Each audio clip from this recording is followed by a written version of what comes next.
Welcome to the session on portfolio management. आज से हम लोग एक नया चैप्टर स्टार्ट कर रहे हैं and it's a very long chapter. I guess at least 20-25 sessions may be there for this chapter. Examination point of view से भी ये चैप्टर बड़ा ही इम्पोर्टेंट चैप्टर माना जाएगा। स्टडी मटेरियल के हिसाब से अगर हम देखें तो जो पोर्टफोलियो मैनेजमेंट चैप्टर मैं आपको पढ़ाने जा रहा हूं वो स्टडी मटेरियल में दो हिस्सों में दिया हुआ है। एक है चैप्टर नंबर 6 जिसका नाम स्टडी मटेरियल ने पोर्टफोलियो मैनेजमेंट ही दिया है, और दूसरा है चैप्टर नंबर 8 जिसका नाम स्टडी मटेरियल ने म्यूचुअल फंड्स दिया है। हम लोग म्यूचुअल फंड्स को भी इसी के अंदर कंबाइन करके पढ़ने वाले हैं।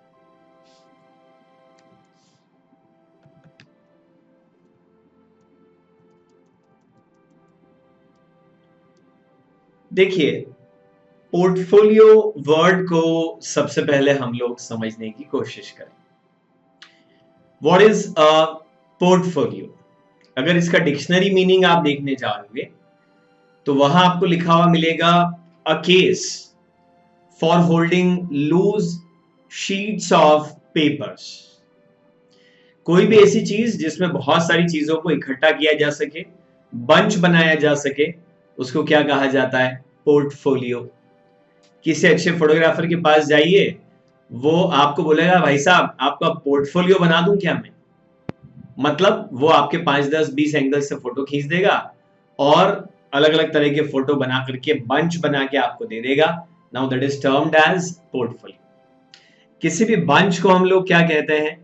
पोर्टफोलियो कहते हैं। यहां हम बात कर रहे हैं इन्वेस्टमेंट्स के बंच, जो एक इंडिविजुअल एक इंस्टीट्यूशन करता है इन्वेस्टमेंट, उसके बंच को क्या कहा जाता है? Investment portfolio. और इस चैप्टर का पर्पस है इन्वेस्टमेंट पोर्टफोलियो मैनेजमेंट को पढ़ना। देखिए, एक बहुत सिंपल सी बात है, कल को आप चार्टर्ड अकाउंटेंट बन जाएंगे and you will start earning the money. कुछ 5 लाख 10 लाख रुपए साल का आपका पैकेज होगा। समय के साथ में वो बढ़ता भी चला जाएगा, आप ज्यादा पैसे भी कमाने लग जाएंगे। तो यार, क्या फिलॉसफी होनी चाहिए आपकी? जैसे जैसे आप पैसा कमाएं वैसे वैसे खर्च करते जाएं। 1 लाख रुपए महीना तनख्वाह आपको मिली और 1 लाख आए और पूरे 1 लाख आपने उड़ा दिए। यही अप्रोच होनी चाहिए ना, आए और खर्च कर दिए। यार, पैसा हम कमाते क्यों? You know a simple point, why do you earn money? Would you like to earn money? Even a basic question. क्या आप पैसा कमाना चाहते हैं? हाँ, फॉर श्योर। ये वीडियो अगर आप देख रहे हैं मतलब आप पैसा कमाना चाहते हैं, क्योंकि आप सीए फाइनल स्टूडेंट हैं और आप चार्टर्ड अकाउंटेंसी एग्जाम पास करना चाहते हैं। और वो जस्ट इसलिए नहीं पास करना चाहते हैं कि बस आपके नाम के आगे CA लग जाए, सिर्फ इसलिए नहीं, आप इसलिए पास करना चाहते हैं ताकि आप अच्छा पैसा कमा सकें। So everybody wants to earn money. Now answer me कि क्या करोगे पैसा कमा करके? आप पैसा कमा के ऑब्वियसली आप क्या करोगे? उसको खर्च कर दोगे। What will you do with that money? You will spend that money. उस पैसे को आप क्या करेंगे? खर्च कर देंगे। तो क्या जैसे जैसे पैसा कमाते जाएंगे वैसे वैसे उस पैसे को खर्च कर देंगे आप? बिल्कुल भी नहीं। आप जब पैसा कमाएंगे तो उसका एक हिस्सा आप सेव भी करना चाहेंगे। Can you tell me, saving करके क्या फायदा है? Why would you save money at all? बताइए आप मुझे, क्या करेंगे उन पैसों का? आप बचा के क्या करेंगे? क्या ऊपर बांध के ले जाएंगे साथ में अपने और अगले जन्म में कैरी फॉरवर्ड करेंगे उसको? नहीं। देखिए, एक्चुअली क्या है, आपको ये तो मालूम है कि सेविंग करना चाहिए, लेकिन सेविंग करने के पीछे जो पर्पस है वो क्या है कि आपकी जो अर्निंग साइकिल है ना वो छोटी है।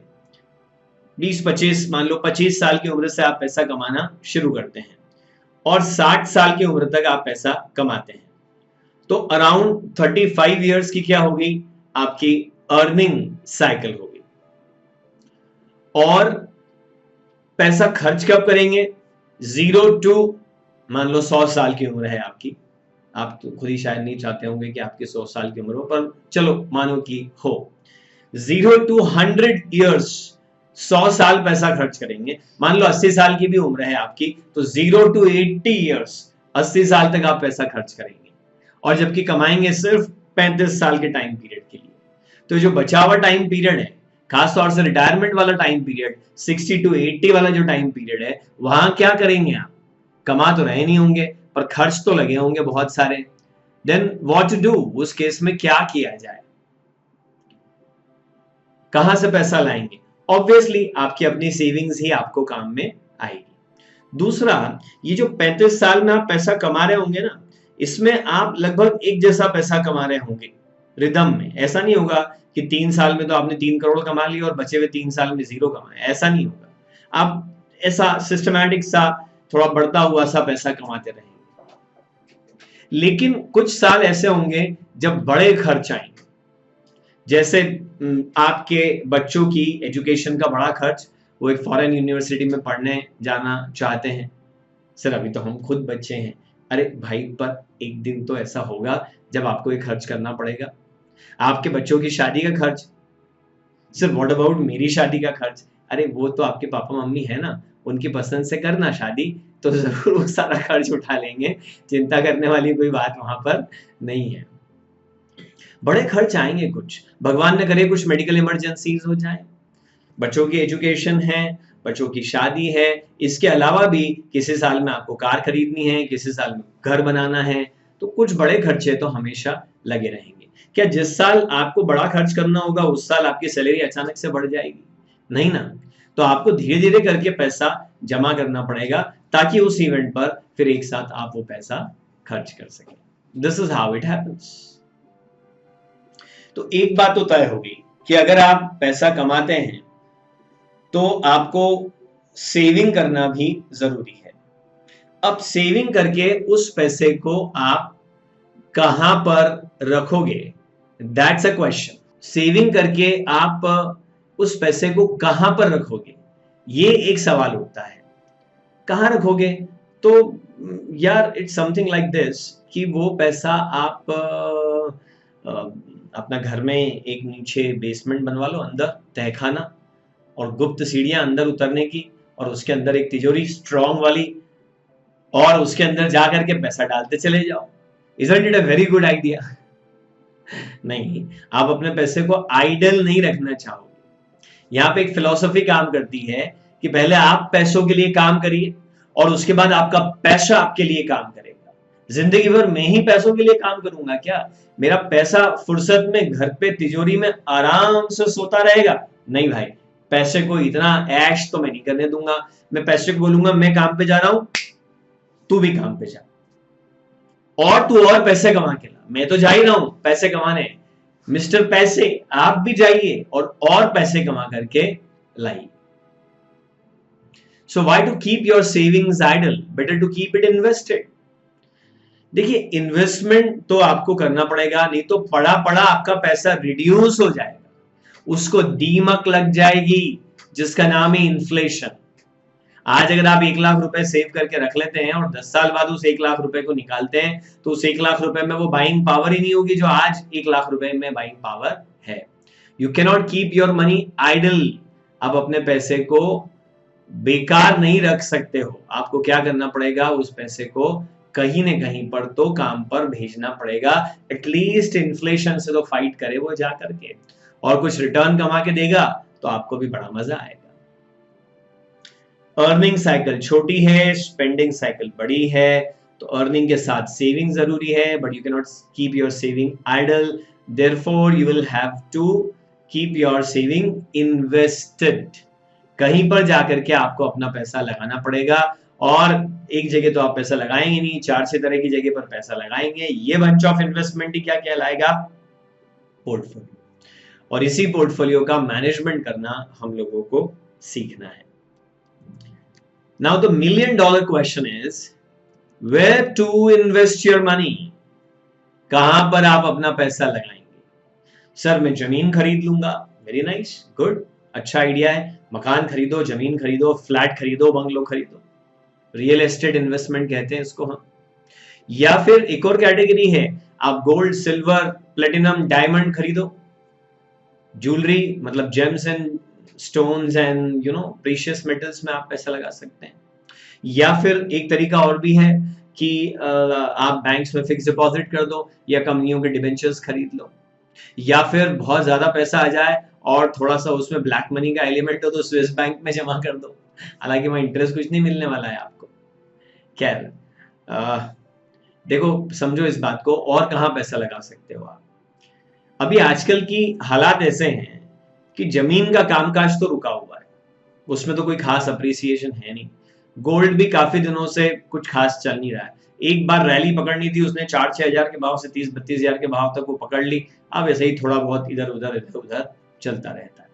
जमीन में रिटर्न है नहीं, गोल्ड में रिटर्न है नहीं। एफडी करने जाओ तो इतना गंदा ब्याज मिलता है कि इच्छा नहीं होती कि उसकी हम एफडी कर दें। Where to invest your money, that's a question. तो सबसे ल्यूक्रेटिव इन्वेस्टमेंट जो निकल करके आता है वो आता है इक्विटी शेयर्स, या यूं बोल दो, कैटेगरी बोल देते हैं हम, securities, shares and debentures and bonds. उसमें भी मेजर जो अपना फोकस रहेगा वो किस पर रहेगा? शेयर्स पर। पर सवाल फिर ये उठ करके आएगा कि अगर हम शेयर्स में पैसा लगा रहे हैं तो कौन सी कंपनी का शेयर खरीदें, कब खरीदें, कब तक होल्ड करके रखें, कब उसको बेच दें। 4 छोटे सवाल, कौन सी कंपनी का शेयर खरीदें, कब खरीदें, कितने समय तक होल्ड करें और फिर उसको बेच दें।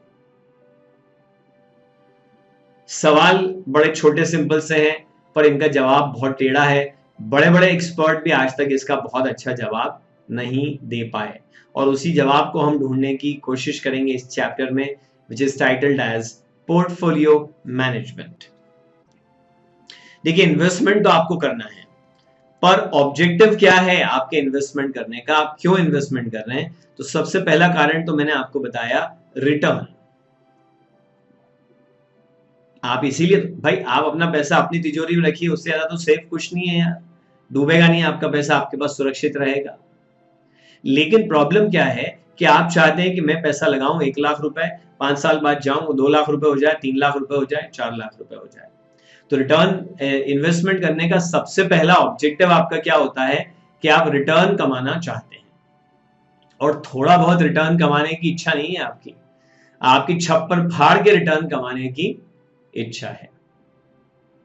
ये एक ऑब्जेक्टिव है कि आप अपने रिटर्न को मैक्सिमाइज करना चाहते हैं। देखिए, कोई भी टास्क जब आप अपने हाथ में लें तो एटलीस्ट आपको ये मालूम होना चाहिए कि इसके पीछे आपका ऑब्जेक्टिव क्या है, आप अचीव क्या करना चाहते हैं।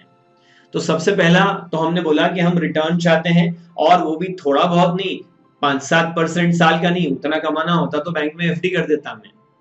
मैं कमाना चाहता हूं 10, 20, 30, 40% साल का, मैं रिटर्न मैक्सिमम कमाना चाहता हूं, ये एक ऑब्जेक्टिव हो गया। लेकिन एट द सेम टाइम मैं एक चीज और भी चाहता हूं कि जब मैं इन्वेस्टमेंट करूं तो मेरा पैसा सुरक्षित रहे। ऐसा ना हो कि मैं अपने पैसे को भेजूं कि जा बेटा और कमा के ला, और ये बेटा गया और वापस ही नहीं आया। वैसे देखा जाए तो आप भी तो एक इन्वेस्टमेंट हैं अपने मम्मी पापा के लिए।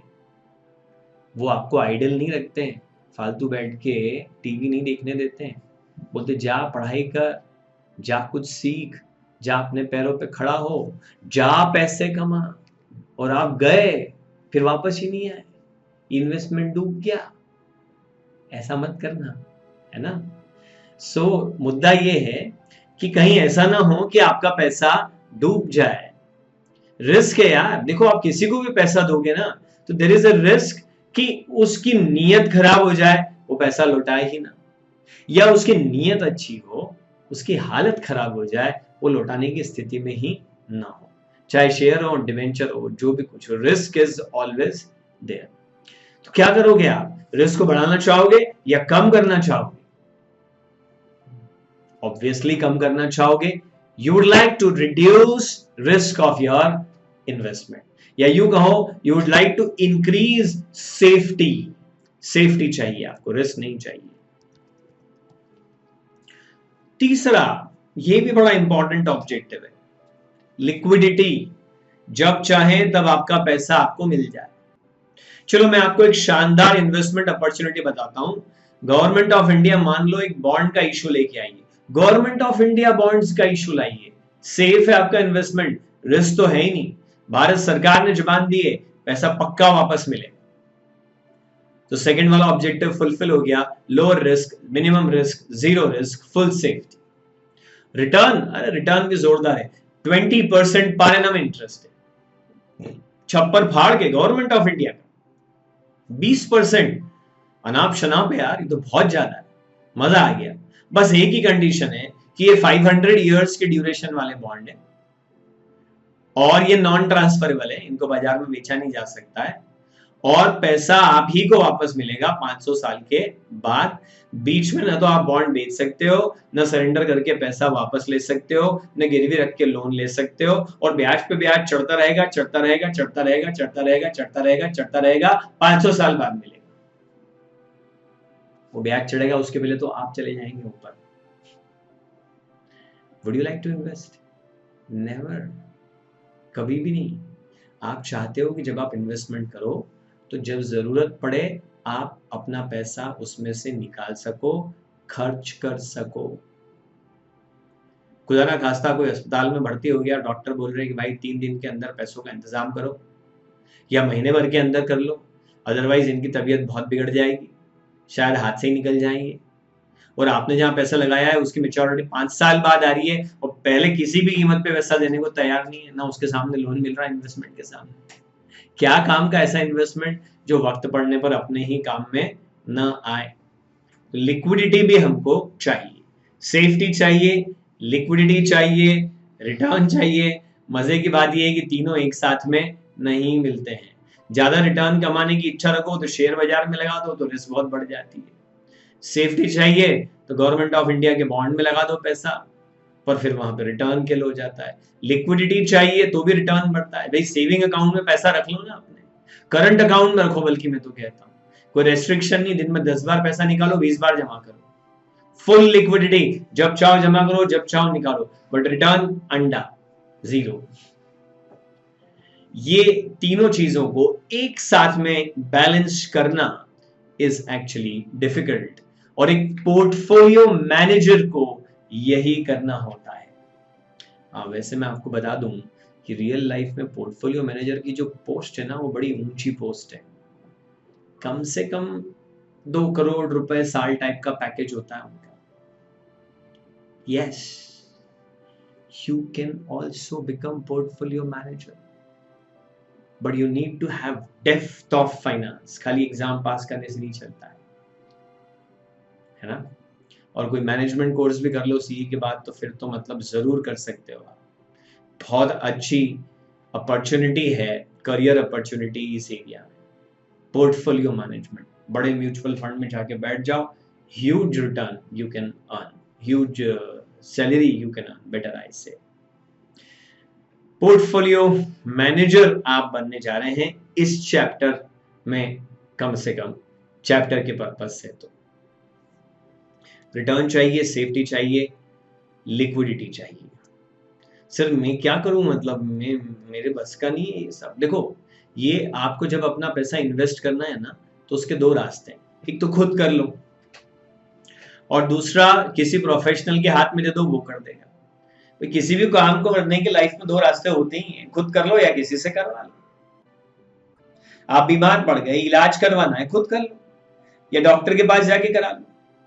आपको मकान बनाना है, आर्किटेक्ट के पास जाओ, इंजीनियर के पास जाओ, ठेकेदार के पास जाओ, मजदूर के पास जाओ, वो सब मिलके आपका मकान बना देंगे। आप बोलो तुम सब भाग जाओ, मैं ही बना लूंगा, नींव भी मैं खोदूंगा, छत भी मैं डालूंगा, प्लास्टर भी मैं करूंगा, कलर भी मैं करूंगा। खुद भी कर सकते हो, दूसरों से भी करवा सकते हो।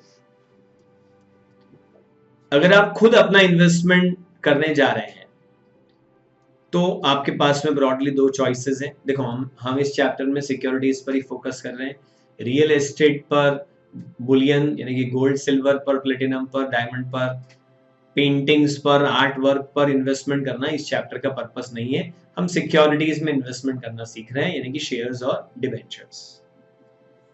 तो खुद करने में आपके पास 2 चॉइस हैं, या तो आप इक्विटी शेयर्स में कर दो या फिर डिबेंचर्स में। इक्विटी शेयर्स में इन्वेस्टमेंट करने के लिए अब दो चीजें हैं। एक काम करते हैं, हम इसको थोड़ा सा स्किप करके नीचे की तरफ आते हैं। यहाँ मैंने एक चार्ट बनाया हुआ है, इससे आपको समझने में काफी आसानी हो जाएगी।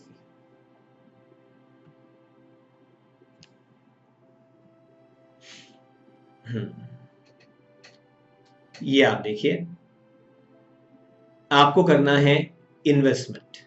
ओके, अब जो इन्वेस्टमेंट आपको करना है, या तो आप खुद कर लो इंडिविजुअली, या किसी से करवा लो कलेक्टिवली।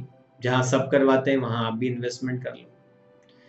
खुद इन्वेस्टमेंट कर लो तो उसमें तीन चीजें करनी पड़ेंगी। एक तो इक्विटी शेयर में पैसा लगाना पड़ेगा, दूसरा डिबेंचर्स में पैसा लगाना पड़ेगा, और तीसरा समय समय पर इक्विटी और डिबेंचर की बैलेंसिंग करनी पड़ेगी कि इक्विटी में ज्यादा पैसा लगाएं कि डिबेंचर में ज्यादा लगाएं कि दोनों में बराबर लगाएं। डिबेंचर्स में कैसा पैसा लगाना, देखो मैंने स्टडी मटेरियल में तो क्या है, पूरा एक चैप्टर दिया हुआ लाइन से, तो सब थोड़ा सा हॉच पॉच सा हो गया है। व्हाट आई डिड इज कि मैंने इस पूरे पोर्टफोलियो मैनेजमेंट को 9 पार्ट्स में डिवाइड कर दिया है रेलेवेंस के हिसाब से, और पार्ट बाय पार्ट हम प्रोविजन पढ़ते चले जाएंगे। अब जैसे डेट में कैसे इन्वेस्टमेंट करें, वो पोर्टफोलियो पार्ट 6 में हम पढ़ेंगे। डेट और इक्विटी की आपस में बैलेंसिंग कैसे करें, वो पोर्टफोलियो पार्ट 7 में पढ़ेंगे। अब इक्विटी शेयर में इन्वेस्टमेंट जब हम करने जाएंगे तो उसके दो तरीके हम पढ़ेंगे, एक रेगुलर इन्वेस्टमेंट और एक मौके पर चौका, अपॉर्चुनिटी बेस्ड इन्वेस्टमेंट। यार मौके पे चौका मारने का चांस तो कम ही मिलता है। अरे आप क्रिकेट खेल रहे हैं तो हर गेंद पे चौका छक्का मारने का चांस थोड़ी मिलता है। यूजुअली तो दौड़ दौड़ के ही रन बनाने पड़ते हैं आपको, खासतौर से टेस्ट मैच में या वनडे में। तो रेगुलर इक्विटी इन्वेस्टमेंट कैसे करें वो हम पढ़ेंगे, और अच्छी अपॉर्चुनिटी को कैसे आइडेंटिफाई करें वो भी हम पढ़ेंगे। रेगुलर इन्वेस्टमेंट करने का इक्विटी में जो सबसे मेन मॉडल हमको यहाँ पढ़ना है वो है हैरी मार्कोविट्ज मॉडल। क्या नाम है?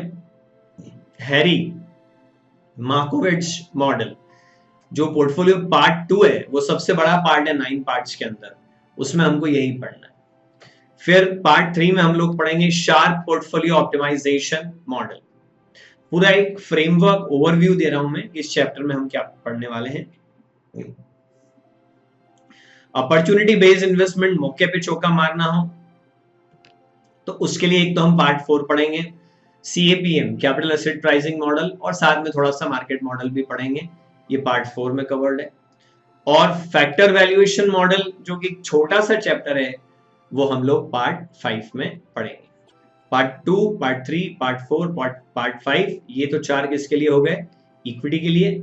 और number 6 is debt, number 7 is equity and debt का बैलेंसिंग। और उसके बाद दूसरों के थ्रू इन्वेस्टमेंट कैसे करवाएं, उसके लिए आ गया नंबर 8 कि आप खुद अपना पैसा मत मैनेज करो, यानी अपनी कार खुद मत ड्राइव करो, ड्राइवर रख लो, या यूं कहो कि बस में बुकिंग करा लो तो ड्राइवर तो रखा हुआ ही आएगा साथ में। 5 लाख की कार में घूमने से अच्छा 70 लाख की बस में घूमो ना। तो वो भी एक तरीका है आपके पास, और उसमें other people will also be there, उनके साथ में शेयर करना पड़ेगा आपको। म्यूचुअल फंड्स वो हम लोग पढ़ेंगे पार्ट 8 में। हालांकि कुछ और टर्मिनोलॉजीज भी होती है, जैसे ETF है, हेज फंड है और अदर्स है। पार्ट 9 जो है वो सिक्के का दूसरा पहलू है। ये हम इन्वेस्टर बन के पैसा लगा रहे हैं, ये पार्ट 1 to 8 में पढ़ेंगे। कंपनी के एंगल से जब कंपनी को ये पैसा मिलेगा तो ये पोर्टफोलियो मैनेजमेंट चैप्टर बन जाएगा कॉर्पोरेट फाइनेंस। मैं पैसा लगा रहा हूं कंपनी में, पोर्टफोलियो मैनेजमेंट। कंपनी को मुझसे पैसा मिल रहा है, कॉर्पोरेट फाइनेंस, वो पार्ट 9 में हम लोग पढ़ेंगे। तो ये पूरा ओवरव्यू है कि हम अपने पैसों का इन्वेस्टमेंट किस तरह से करने वाले हैं।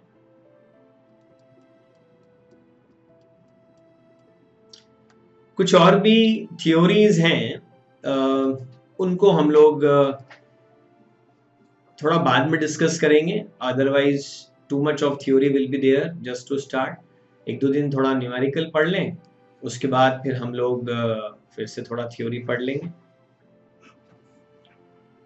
तो चलिए, अभी तक जो हम इंट्रोडक्शन पढ़ रहे थे that was actually part number 1। अब पार्ट 2 मैंने कहा, एक बार मैं क्विकली रिपीट करता हूं, आपकी लाइफ में आपको पैसा खर्च करना पड़ेगा, उसके बिना आप जिंदा नहीं रह सकते, कम या ज्यादा। लंबी स्पेंडिंग साइकिल, छोटी अर्निंग साइकिल।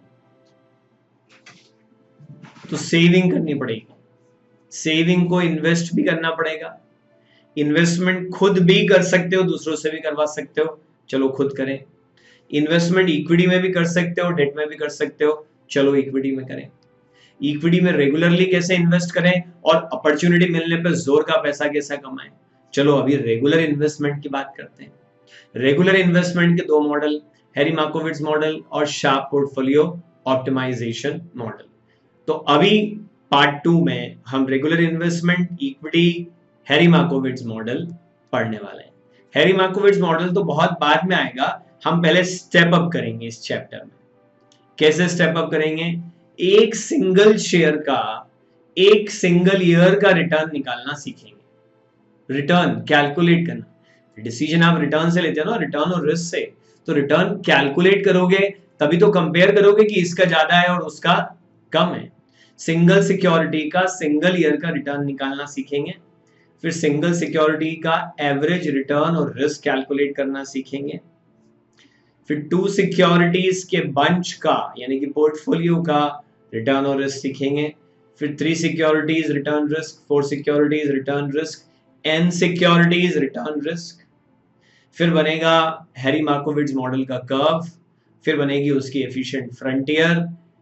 फिर उसके बाद में हम लोग पढ़ेंगे कैपिटल मार्केट लाइन, और फिर इन्वेस्टर की इंडिफरेंस कर्व उसको टच करेगी। वहां पे फाइनली हम अपना पैसा लगाएंगे। इन 10 हिस्सों में हम लोग इस चैप्टर को पढ़ने वाले हैं। Single security single year, single security average, 2 security risk and return, 3 security risk and return, 4 security risk and return, n security risk and return, Harry Markowitz efficient frontier, capital market line, और capital market line के बाद में फिर indifference curve और फिर उसका tangent point. This is what we are going to study.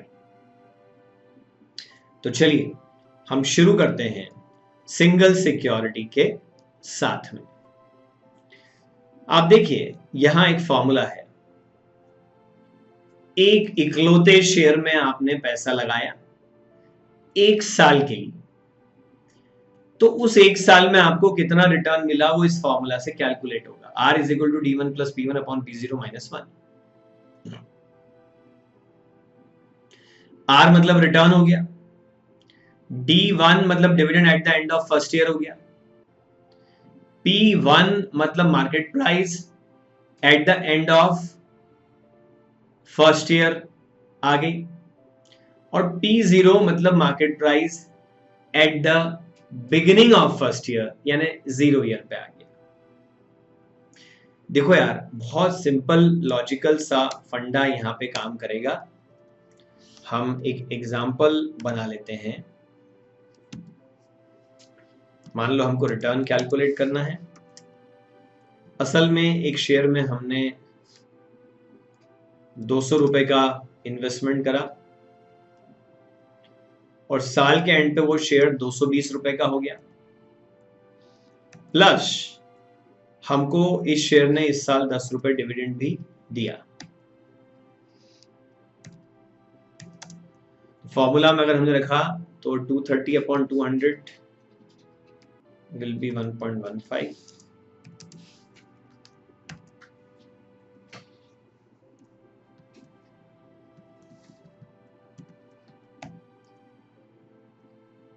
Is it 15%? इस फॉर्मूले के पीछे के लॉजिक देखो कितना सिंपल है। 200 का शेयर 220 हो गया। शेयर में दो ही तरह से पैसा कमा सकते हो आप, एक शेयर प्राइस अप्रिसिएशन की वजह से और दूसरा डिविडेंड मिलने की वजह से। तो 20 रुपए तो हो गया शेयर प्राइस का अप्रिसिएशन, 20 तो ये कमाए। अनरियलाइज्ड गेन है पर गेन तो है। 20 रुपए शेयर का भाव बढ़ गया, 10 रुपए डिविडेंड से कमाए, कुल कितने कमाए? 30 रुपए। 30 रुपए कमाए कितने रुपए के इन्वेस्टमेंट पर? 200 पर। So that is actually 15%। इतना सिंपल सा लॉजिक है, डेरिवेशन है इस फॉर्मूला का।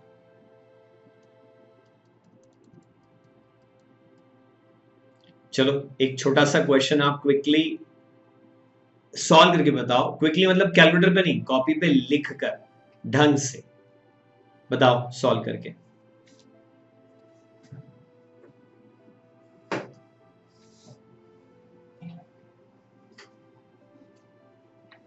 क्वेश्चन नंबर 1 करना है आपको।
देखिए बहुत आसान क्वेश्चन है ये।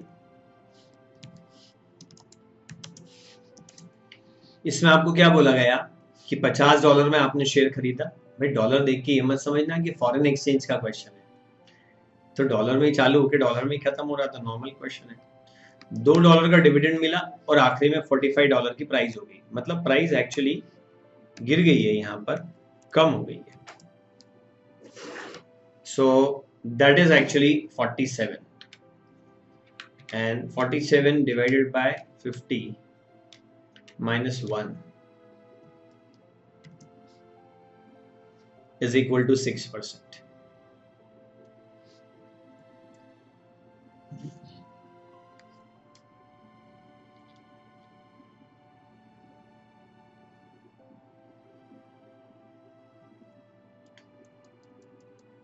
चलो फिर क्वेश्चन नंबर 2, इसको आप सॉल्व कर लेना, इसमें आंसर्स दिए हुए हैं क्योंकि देखो बहुत आसान है, इसको हम पढ़ लेते हैं।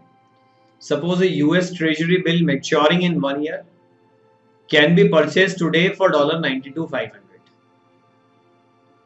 $92,500 में आप खरीद रहे हो एक ट्रेजरी बिल, एक government bond, assuming that the security is held until maturity, the investor will receive $1 lakh।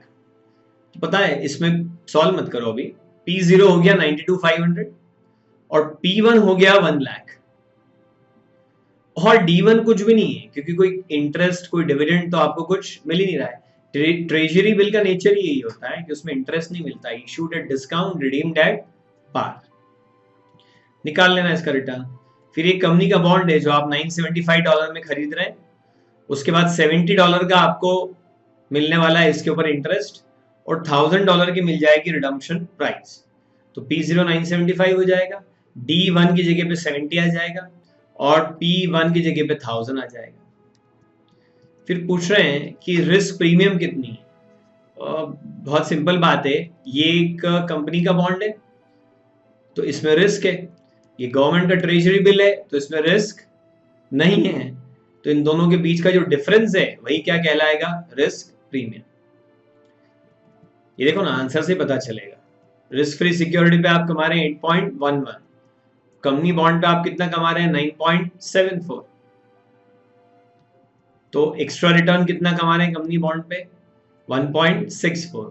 क्यों एक्स्ट्रा कमा पा रहे हैं, क्योंकि वहां रिस्क है इसलिए एक्स्ट्रा रिटर्न है, इसी को हम क्या कहते हैं, रिस्क प्रीमियम।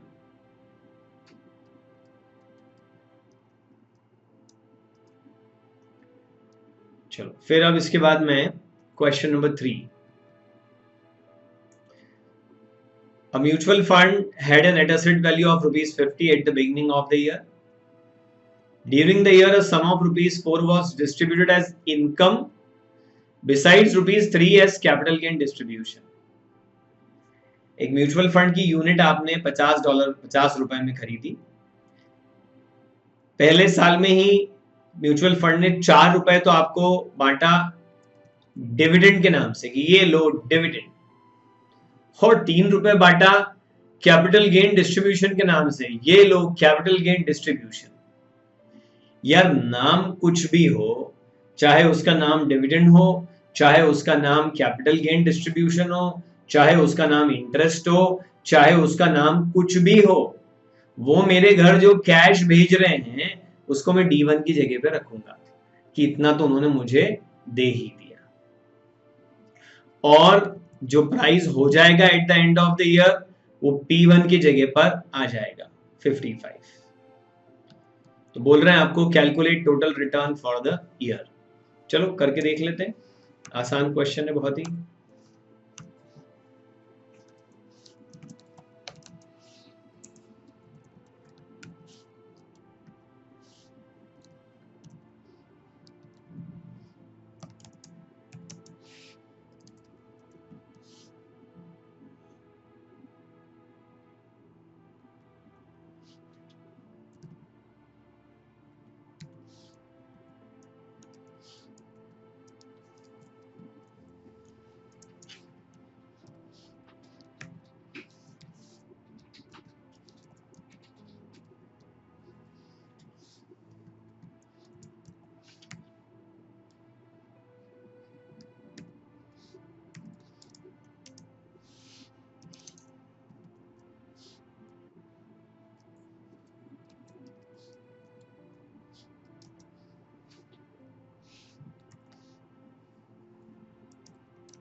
समझ में आया, आंसर टैली हो गया 24%।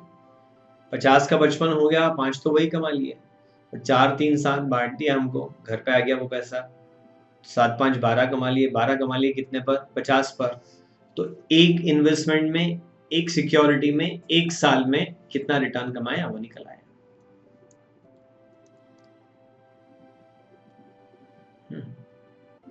फिर क्या कहते हैं इसके बाद में question,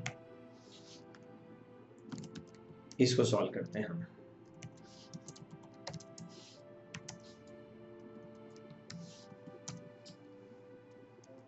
Suppose the aforesaid mutual fund in the next year gives a dividend of ₹5। यही सेम म्यूचुअल फंड, लेकिन अगले साल ₹5 का डिविडेंड दे रहा है और कैपिटल गेन डिस्ट्रीब्यूशन नहीं कर रहा है, और एनएवी साल के सेकेंड ईयर के एंड पे हो गई कितनी? 50। चलो कैलकुलेट करके बताओ, चाहो तो वापस पढ़ लो।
देखो ऐसे कर सकते हो आप, हमने निकालना है R2 सेकेंड ईयर का रिटर्न, तो D2 plus P2 upon P1, second year का डिविडेंड, सेकेंड ईयर के एंड की मार्केट प्राइस, सेकेंड ईयर के बिगिनिंग की यानी कि फर्स्ट ईयर के एंड की मार्केट प्राइस। तो डिविडेंड डिस्ट्रीब्यूट हुआ है 5, सेकेंड ईयर एंड पे मार्केट प्राइस कितनी है? 50, और और फर्स्ट ईयर एंड की मार्केट प्राइस इसमें नहीं दिए, पर पिछले क्वेश्चन में तो दिए, ये उसी की कंटिन्यूटी में चल रहा है। और वहां दिए 55, बस वही 55 हमने रख ली।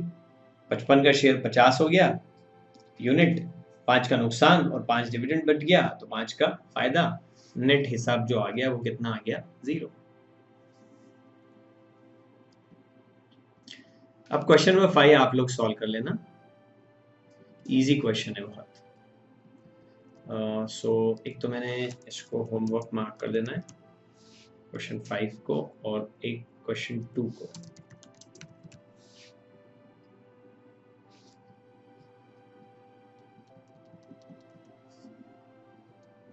Probably you may be thinking कि आखिर ये चल क्या रहा है, हम क्या कर रहे हैं? लुक, आपको इन्वेस्टमेंट करना है, तो आप ऐसी जगह पैसा लगाना चाहते हैं जहां रिटर्न ज्यादा हो और रिस्क कम हो। तो बाजार में तो हजारों शेयर्स हैं, तो चुनना तो पड़ेगा ना उनमें से कुछ अच्छे शेयर्स को। तो पता तो हो कि कौन सा शेयर कितना रिटर्न देता है और उसमें कितनी रिस्क है, ये कैलकुलेट तो करें पहले हम। जब ये कैलकुलेट कर लेंगे कि एक शेयर का इतना रिटर्न रिस्क है, दूसरे का इतना रिटर्न रिस्क है, तो कंपेयर करेंगे और बेटर शेयर को चूज करके उसमें अपना पैसा इन्वेस्ट कर पाएंगे।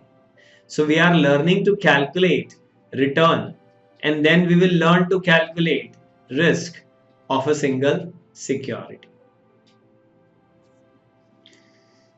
अब देखिए, सिंगल ईयर का रिटर्न तो हमने निकाला, अब हम बात करते हैं एवरेज रिटर्न की। जैसे आपने एक शेयर का एक साल का रिटर्न निकाला, वो 25% आया, आप काफी इंकरेज हुए कि यार बहुत जोरदार शेयर है, 25% रिटर्न देता है। पर ऐसे काम नहीं चलने वाला है, आपको पास्ट सेवरल इयर्स का एवरेज निकालना चाहिए, तो एक ट्रू पिक्चर सामने आपके आएगी। किसी एक क्वार्टर, एक मंथ या एक साल से आप ये नहीं अंदाज लगा सकते कि ये शेयर कैसा है। तो हिस्टोरिकल डेटा किसी भी शेयर की प्राइस का आसानी से अवेलेबल होता है, और हिस्टोरिकल डिविडेंड का डेटा भी इजीली अवेलेबल होता है। उससे आप हिस्टोरिकल रिटर्न निकाल लीजिए, फर्स्ट ईयर का, सेकंड ईयर का, थर्ड ईयर का, फोर्थ ईयर का, फिफ्थ ईयर का, ऐसे D1 + P1/P0 - 1 करके। और मान लीजिए पिछले 5 साल के आपने रिटर्न निकाल लिए, तो ये एक सीरीज बन गई। स्टेटिस्टिक्स अब थोड़ा रोल में यहाँ पर आता है। देखिए, स्टेटिस्टिक्स में क्या होता है कि 3 तरह की सीरीजेस होती है। एक होती है इंडिविजुअल सीरीज, जैसे मैंने बोला 15, 10, 8, 7, 9, ये रिटर्न है 5 साल के। ये सीरीज कैसी कहलाएगी? Individual series. दूसरी एक होती है डिस्क्रीट सीरीज, जिसमें किसी वैल्यू के सामने उसकी फ्रीक्वेंसी भी लिखी हुई होती है। जैसे फिर मैंने वही कहा कि एक सीरीज है, मान लो 5, 10, 15, 20, 25 सीरीज में ये 5 रिटर्न है, और हर एक रिटर्न के सामने उसकी फ्रीक्वेंसी लिखी है कि कितनी बार वो रिटर्न आपको मिला। तो ये सीरीज कैसी होगी? डिस्क्रीट सीरीज कहलाती है। और फिर तीसरा कंटिन्यूअस सीरीज होती है, जिसमें एक इंटरवल बना होता है कि 5 से 10 तक का रिटर्न इतनी बार मिला, 10 से 15 तक का इतनी बार मिला। फ्रीक्वेंसी तो उसमें भी होती है डिस्क्रीट सीरीज की तरह, पर यहाँ एब्सोल्यूट डेटा होने की जगह डेटा की क्या होती है? रेंज होती है। थैंक गॉड की कंटिन्यूअस सीरीज हमको पोर्टफोलियो मैनेजमेंट में काम में नहीं आने वाली है, हमको काम में आएगी इंडिविजुअल सीरीज और डिस्क्रीट सीरीज। अगर आप स्टैटिस्टिक्स भूल गए तो डोंट वरी, मैं साथ साथ में वो रिवाइज करवाता चलूंगा। जब एक शेयर के पिछले 5-10 साल के रिटर्न आपने लिए, तो एक डेटा सीरीज बन गई, और ये एक इंडिविजुअल सीरीज बन गई। और इंडिविजुअल सीरीज के मीन के लिए जो फॉर्मूला यूज होता है वो ये है, x bar is equal to summation of x divided by n। याद है ना फॉर्मूला? कैसे निकलता है x bar? Summation of x, मतलब x सीरीज के जितने डेटा हैं सबको जोड़ लो, और divided by number of terms, n से डिवाइड कर दो, तो एवरेज आ जाएगा। अरिथमेटिक मीन कह दीजिए सिंपल एवरेज कह दीजिए, इंडिविजुअल सीरीज का मीन कह दीजिए, एक्स बार कह दीजिए, एक ही बात है। लेकिन अभी यहाँ पे एक्स सीरीज के अंदर क्या है, शेयर का रिटर्न, तो summation of R divided by N will be R P, मतलब return on your investment P. कैसे भी लिखे बात तो एक ही। हाँ, लेकिन अभी इस सीरीज की रिस्क भी कैलकुलेट की जा सकती है। स्टैंडर्ड डेविएशन और एक इंडिविजुअल सीरीज का स्टैंडर्ड डेविएशन निकालने का ये पहला वाला फॉर्मूला है। स्टैंडर्ड डेविएशन को हम ऐसे सिग्मा सिंबल से बताते हैं। देखो, किसी भी तरह का कंफ्यूजन अवॉइड करने के लिए मैं आपको बता दूं, दो तरह के साइन यूज होते हैं। एक तो ये वाला साइन यूज होता है और एक ये दूसरा वाला साइन यूज होता है। दोनों को ही अगर रोमन लेटर्स हैं ये, तो दोनों को ही सिग्मा कहा जाता है, एक कैपिटल है और एक स्मॉल है। लेकिन मैं इस वाले को कहूंगा summation, I will call it summation, और इस वाले को मैं कहूंगा सिग्मा। आपके मेरे बीच में कम्युनिकेशन गैप ना रहे, ये जो पहला वाला बना हुआ है ना, इसको मैं क्या कहूंगा, समेशन, और जो दूसरा वाला ये ऊ की मात्रा जैसा जो बना हुआ है, इसको मैं क्या कहूंगा, sigma.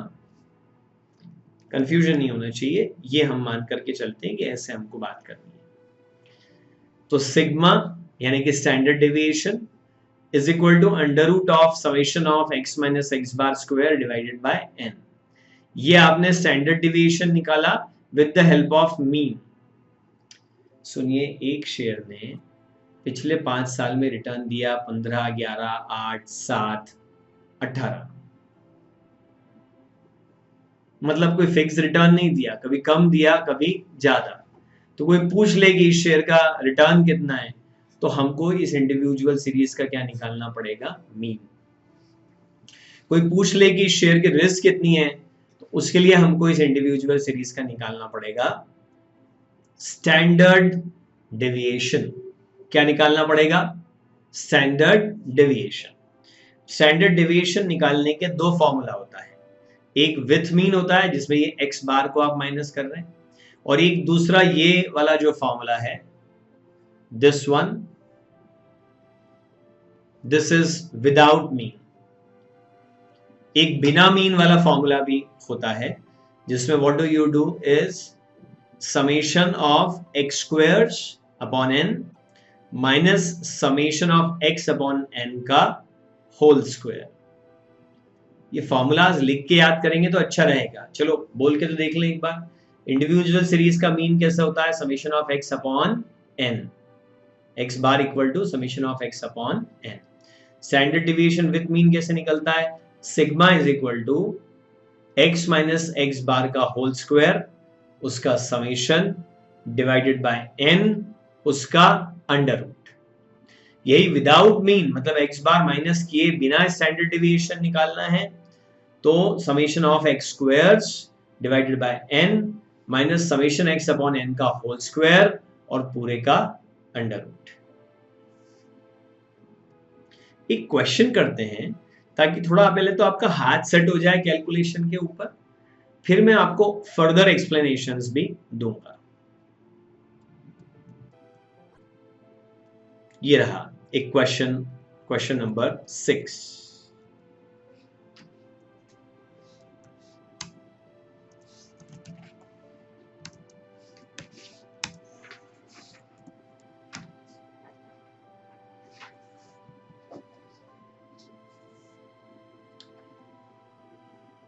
Mr. Ashok Jain, a share broker seeks your advice on risk and return of Bajaj Auto Limited, एक कंपनी का शेयर।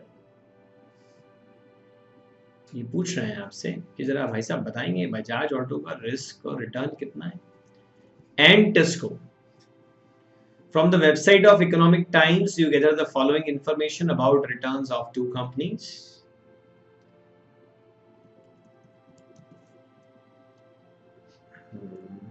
रिटर्न्स। बजाज ऑटो ने जो पिछले 5 साल में रिटर्न दिए वो कुछ ऐसे 4 साल में 99 में बजाज ऑटो ने रिटर्न दिया 15%।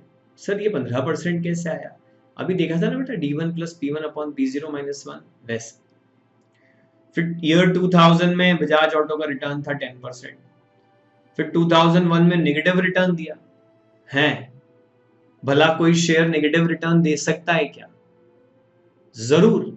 अगर शेयर का भाव कम हो गया तो नेगेटिव रिटर्न हो जाएगा -5%, और फिर 25%। टिस्को के भी 4 साल के रिटर्न आपको दिए 14, 8.5, 5.5 और 17।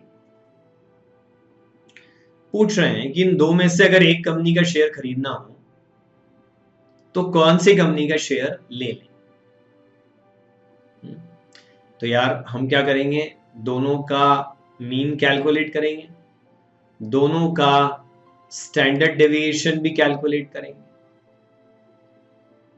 तो रिटर्न आ जाएगा, रिस्क आ जाएगा, उसको कंपेयर कर लेंगे। अगर दो सिक्योरिटीज के रिटर्न सेम हो तो लोअर रिस्क वाली सिक्योरिटी में इन्वेस्टमेंट कर देंगे। अगर दो सिक्योरिटीज के रिस्क सेम हो तो हायर रिटर्न वाली सिक्योरिटी में इन्वेस्टमेंट कर देंगे। और रिस्क रिटर्न दोनों ही अलग अलग जा रहे हो तो समझेंगे क्या करना है फिर उस केस में। चलिए let's try to calculate it. देखो बेटा, अब हमको ना टेबल बना करके इसको सॉल्व करना पड़ेगा। कैसे? I will tell you.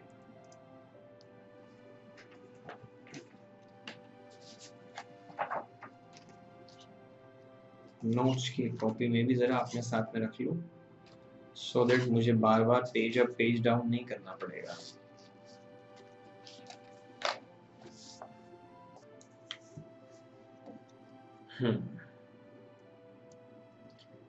देखो हमको क्या करना पड़ेगा, एक टेबल बनानी पड़ेगी। एक कॉलम एक्स का बनेगा, फिर उसका टोटल लग जाएगा, फिर एक एक्स माइनस एक्स बार के स्क्वायर का कॉलम बना लेंगे अगर हमको विथ मीन करना है तो। फिर एक y का कॉलम बनेगा, फिर एक y माइनस वाई बार के स्क्वायर का। 4 कॉलम बनेंगे, उसके अंदर 5 डेटा आएंगे। तो मैं एक टेबल यहाँ पे बना देता हूँ।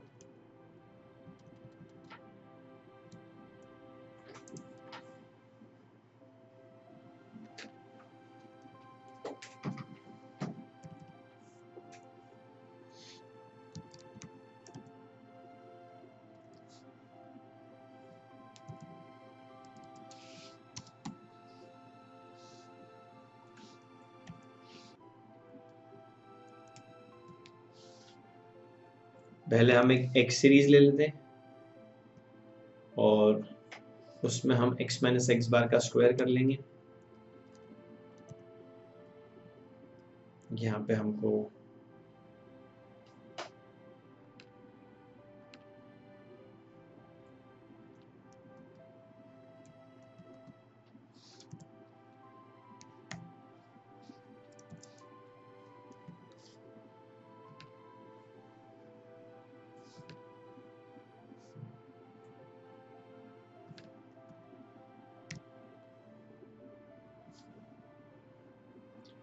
ठीक है।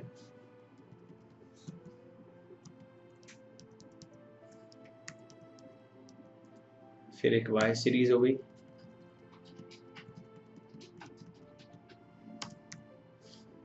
और यहाँ पे y माइनस वाई बार का स्क्वायर हो जाएगा। अब देखो x सीरीज में डेटा आ गया अपने पास,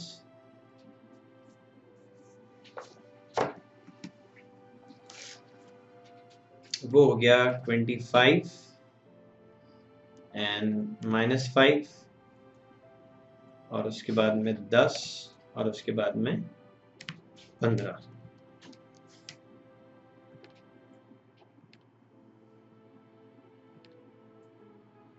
ठीक है। y सीरीज में जो डेटा आ गया वो आया 14, 8.5, 5.5 और 17। पहले तो हम इसका टोटल लगा लेते हैं। तो 25 माइनस 5 प्लस 10 प्लस 15 45 हो गया। इधर 14 प्लस 8.5 प्लस 5.5 प्लस 17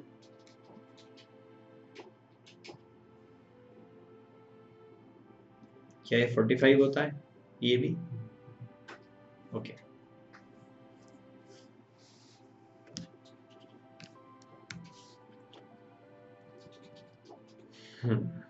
अब हम लोगों को पहले निकालना पड़ेगा x bar.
Forty five divide by 4 कर लिया आपने, तो 11.25 आ गया।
Keep doing the calculation.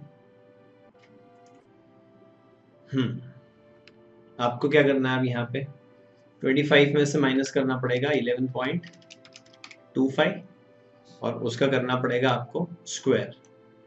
कितना आता है ये? 189 आता है अप्रोक्सीमेटली।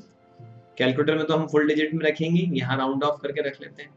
यहाँ थोड़ा केयरफुल होना पड़ेगा। -5 में से -11.25 माइनस करोगे ना तो -16.25 आ जाएगा, तो 264 आ जाएगा उसका स्क्वायर, राइट। फिर 10 में से माइनस करोगे 11.25 और उसका स्क्वायर कर दोगे तो 1.5625 आ जाएगा, so that is 2 ऐसा लिख देते हैं हम। और फिर 15 में से आप माइनस करोगे 11.25 और उसका स्क्वायर करोगे तो वो अप्रोक्सीमेटली 14 आ जाएगा, तो ये 469 हो जाएगा। 468.75 आता है क्या? Very nice. अब सिमिलरली y सीरीज में भी अपने को यही कैलकुलेशन करना होगा। तो 14 में से आपने माइनस कर लिया 11.25 और उसका स्क्वायर कर दिया, तो ये अप्रोक्सीमेटली 8 आ गया। फिर उसके बाद में 8.5 माइनस 11.25 करके उसका स्क्वायर कर दिया, so that is approximately again 8। फिर 5.5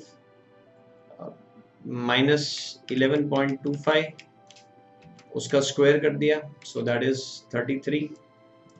और फिर 17 माइनस 11.25 उसका स्क्वायर कर दिया, तो वो भी अप्रोक्सीमेटली कितना आ गया? 33। टोटल 81.25 आता है क्या? ठीक है, वेरी नाइस।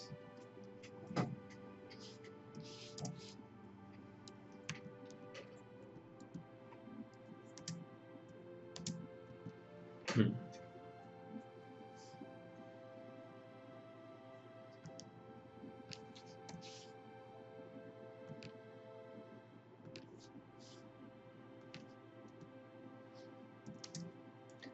तो 81 468.75 डिवाइडेड बाय क्या किया आपने, 4 किया ना, 468.75 डिवाइड बाय 4, उसका अंडर रूट कर लिया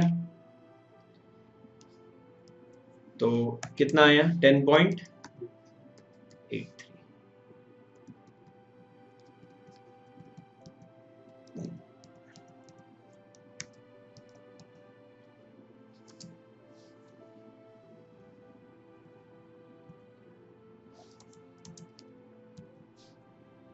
ठीक है, अब जो ये कैलकुलेशन एक्स सीरीज के लिए दिख रहा है, यही सेम कैलकुलेशन वाई सीरीज के लिए हो जाएगा, बस एक्स की जगह इसमें क्या आ जाना है, वाई।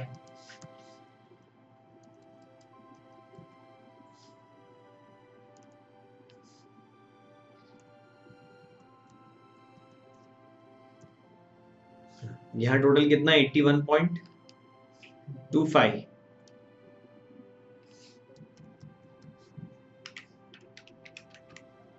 डिवाइडेड बाय 4, उसका अंडर रूट कितना है 4.51 आया क्या,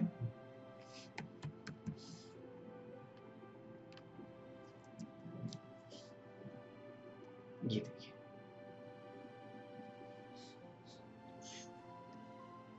आप चाहें तो यहाँ आंसर की शुरुआत में ऐसा लिख सकते हैं,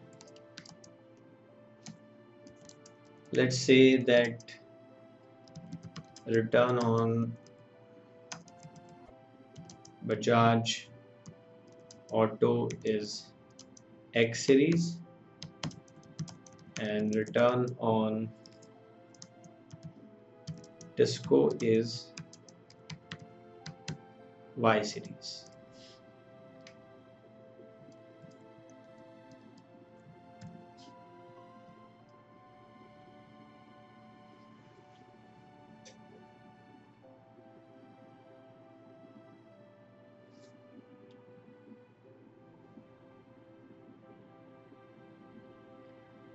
So this is how you calculate it.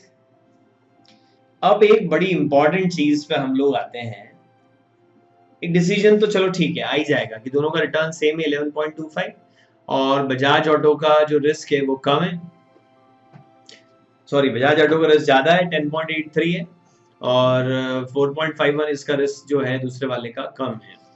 तो हम लिख सकते हैं return on both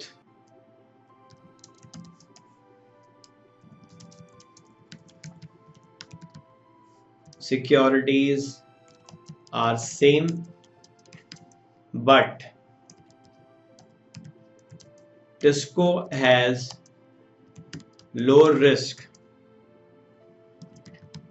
therefore one should make investment in Tisco.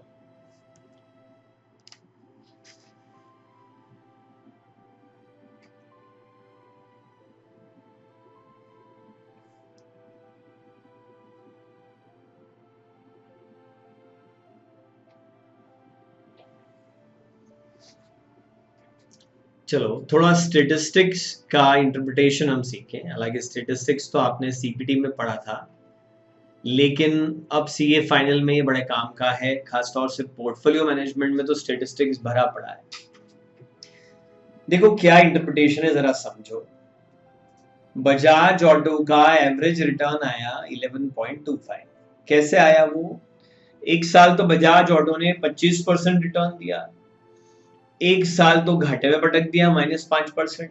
Share बाजार है, ऐसा तो होता ही है, अप्स एंड डाउन्स तो इसमें चलते ही रहते हैं। एक साल 10% रिटर्न दिया, फिर एक साल 15% रिटर्न दिया बजाज ऑटो ने।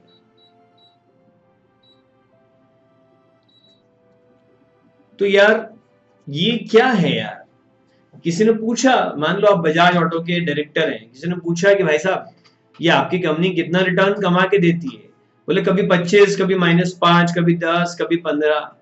अरे यार तो ढंग से कुछ ऐसा एवरेज बता दो। तो वो एवरेज रिटर्न कितना निकल करके आ गया, एक्चुअली 11.25% निकल के आ गया। कभी कम कभी ज्यादा, ऑन एन एवरेज कितना कमा के देती है, 11.25। फिर किसी ने पूछा कि क्यों भैया, ये 11.25 की गारंटी है ना, अब आगे से यही मिला करेगा ना। अरे बोले नहीं नहीं, थोड़ा इधर उधर तो हो सकता है।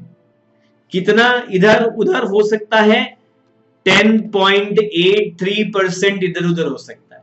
Do you have any idea कि जब किसी फिगर को अंडर रूट करते हैं तो जो आंसर आता है वो प्लस माइनस होता है? कुछ पता है आपको ये बात? तो यहां मैं साइन लगा के बता देता हूं आपको, this is plus minus 10.8। Look here, under root करते हैं तो जो आंसर आता है वो क्या होता है, जैसे under root of 4 is plus minus 2, 4 का अंडर रूट +2 भी होता है, 4 का अंडर रूट -2 भी होता है। तो स्टैंडर्ड डेविएशन क्या है जरा समझना। किसी ने पूछा 11.25% रिटर्न आएगा, इस बात की गारंटी है ना? बोले नहीं नहीं, गारंटेड नहीं है, ये शेयर है, इसका रिटर्न फ्लक्चुएट होता रहता है, थोड़ा इधर उधर हो सकता है।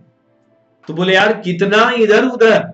बोले यार मानो एक स्टैंडर्ड डिविएशन इधर, एक स्टैंडर्ड डिविएशन उधर, यानी 11% वाला जो रिटर्न है, राउंड फिगर में बात कर रहा हूं, प्लस माइनस 10 हो सकता है। तो 11 में 10 प्लस हो गया तो 21% तक कमा के दे देगा।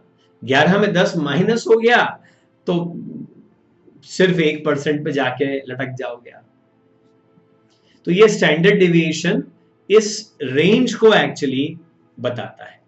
अच्छा, आपको पता है स्टैंडर्ड डिविएशन क्या है? थोड़ा स्टैटिस्टिक्स के डेप्थ में हम जाएं। स्टैंडर्ड डिविएशन फ्लक्चुएशंस का एवरेज है। जहां x बार डेटा का एवरेज है, वहीं स्टैंडर्ड डिविएशन डेटा में होने वाले फ्लक्चुएशंस का एवरेज है। कैसे, जरा समझो कि आपका एवरेज रिटर्न है 11.25। अब एक साल आपने 25 कमाया, तो आप मीन से कितना दूर चले गए? चलो निकालते हैं। 25 माइनस 11.25 कितना दूर निकल गए? 13.75 ऊपर निकल गए। ऐसे ही हर बार हम ये देखेंगे कि मीन से कितना ऊपर या कितना नीचे चले गए। अगर मैंने केवल x माइनस एक्स बार करके और उन सब का टोटल लगाया ना, तो बिलीव मी वो 0 आएगा। पढ़ा होगा आपने सीपीटी स्टैटिस्टिक्स में, भूल भी गए होंगे तो मैं क्रॉस चेक करा देता हूं। आपने भी 25 माइनस 11.25 करा तो कितना आया? 13.75। m प्लस प्रेस कर लो।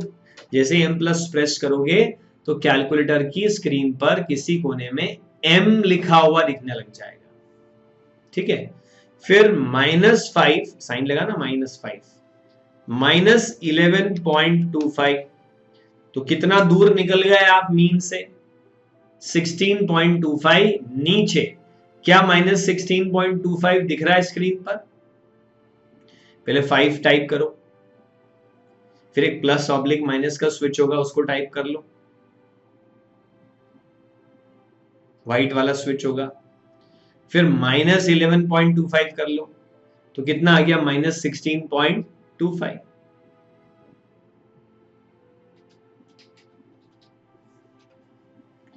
फिर m प्लस कर लो, तो ये भी मेमोरी में स्टोर हो गया। फिर 10 माइनस 11.25 माइनस 1.25 m प्लस। फिर 15 माइनस 11.25 इक्वल टू आया 3.75। इसको भी कर दो m प्लस और मेमोरी रिकॉल कर लो, 0 आएगा। अरे वो तो होना ही है ना, कुछ वैल्यूज मीन के ऊपर है, कुछ वैल्यूज मीन के नीचे है, तो मीन से जितना जितना उनका डिस्टेंस है ऊपर और नीचे वालों का, उनका टोटल हमेशा क्या आता है? 0।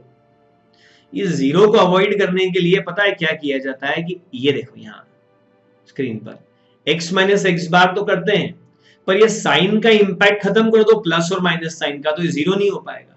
साइन का इंपैक्ट खत्म करने का एक तरीका क्या है? आप उसका कर दो स्क्वायर। तो x माइनस एक्स बार का आपने क्या कर दिया? स्क्वायर। तो जो प्लस साइन है वो भी प्लस हो जाएगा, जो माइनस है वो भी प्लस हो जाएगा। और फिर उन सब का लगा लिया टोटल। ये m प्लस करके हम क्या कर रहे थे? टोटल ही तो लगा रहे थे। पर साइन के इफेक्ट के साथ लगा रहे थे, अब साइन का इफेक्ट हट गया है और हमने टोटल लगा दिया। फिर ये जो फ्लक्चुएशंस का टोटल आ गया, फ्लक्चुएशंस का क्या आ गया, टोटल, उसका एवरेज कर लेते हैं डिवाइडेड बाय n, और स्क्वायर के इंपैक्ट को खत्म करने के लिए अंडर रूट कर दिया। ये फॉर्मूला का डेरिवेशन नहीं बताया मैंने, जस्ट एक लॉजिकल इंटरप्रिटेशन आपको बताया है। x बार डेटा का एवरेज है, सिग्मा डेटा के फ्लक्चुएशंस का एवरेज है। सुनो, अगर फ्लक्चुएशंस का एवरेज ज्यादा आ रहा है मतलब फ्लक्चुएशन ज्यादा हो रहे हैं। हेलो, फ्लक्चुएशन का एवरेज ज्यादा है मतलब फ्लक्चुएशन हो रहे हैं, फ्लक्चुएशन ही तो रिस्क है। अरे आप नौकरी करो, 10 लाख रुपए साल का पैकेज लग जाए आपका चार्टर्ड अकाउंटेंट बनते ही, और ज्यादा का लग जाए भगवान करे, पर अपन एवरेज पकड़ लेते हैं। 10 लाख का पैकेज लग गया आपका। हाँ?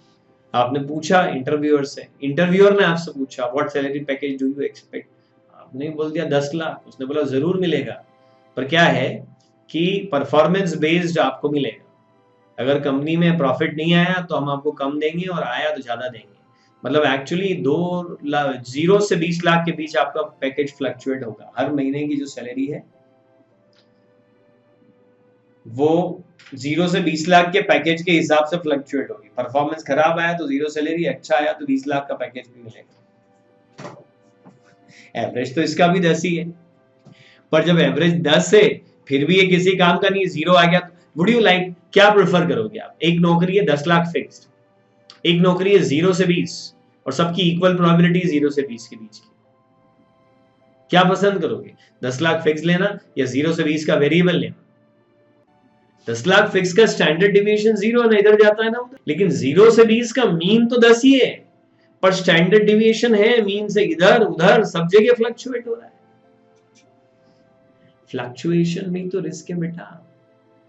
आप गाड़ी चलाओ सड़क पे, सीधी चलाओ, सड़क सीधी है तो सीधी चलाना, सड़क सीधी है आपकी गाड़ी भी सीधी जा रही है, जिगजैग चलाओ, फ्लक्चुएट हो, चला के देख लो, पता चल जाएगा किस में रिस्क ज्यादा है। फ्लक्चुएशन का दूसरा नाम ही रिस्क है, डिस्पर्शन का दूसरा नाम ही रिस्क है, और डिस्पर्शन या फ्लक्चुएशन को मेजर करने के लिए स्टैटिस्टिक्स में मीन डिविएशन होता है, क्वार्टाइल डिविएशन होता है, रेंज होता है, स्टैंडर्ड डिविएशन होता है, और भी चीजें होती हैं, पर उन सब में सबसे अच्छा स्टैंडर्ड डिविएशन ही माना जाता है। समझ में आया हम क्यों एक्स बार और सिग्मा निकाल रहे हैं? एक्स बार आपको आइडिया देता है कि शेयर ऑन एन एवरेज कितना कमाता है, और सिग्मा आपको इस बात का आइडिया देता है कि ये शेयर के रिटर्न में फ्लक्चुएशन कितना है। फ्लक्चुएशन जितना ज्यादा रिस्क उतनी ज्यादा। बेटा रिस्क को कंसिडर किए बिना तो आप सही डिसीजन ले ही नहीं सकते।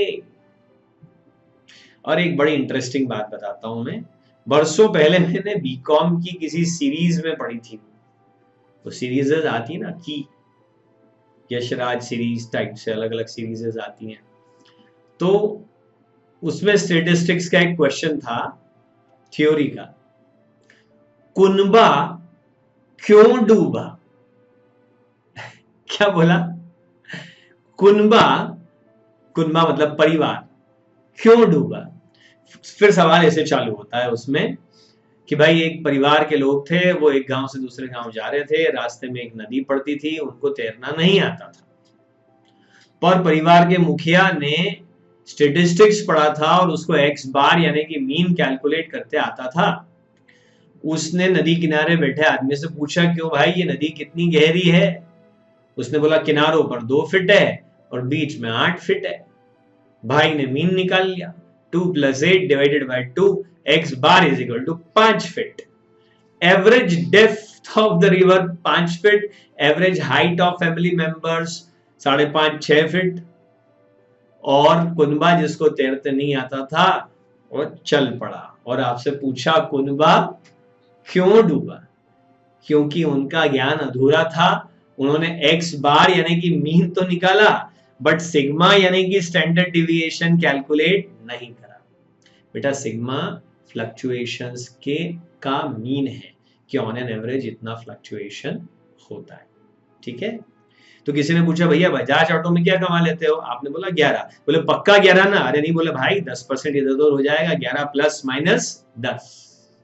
आगे तो हम एक फंडा एक भी पढ़ेंगे कि एक स्टैंडर्ड डिविएशन इधर उधर हो सकता है, and there is some probability कि 2 स्टैंडर्ड डिविएशन इधर उधर हो जाए, यानी 10% प्लस माइनस नहीं, 20% प्लस माइनस, और 3 स्टैंडर्ड डिविएशन इधर उधर हो जाए, ऐसा भी हो सकता है 30% प्लस माइनस।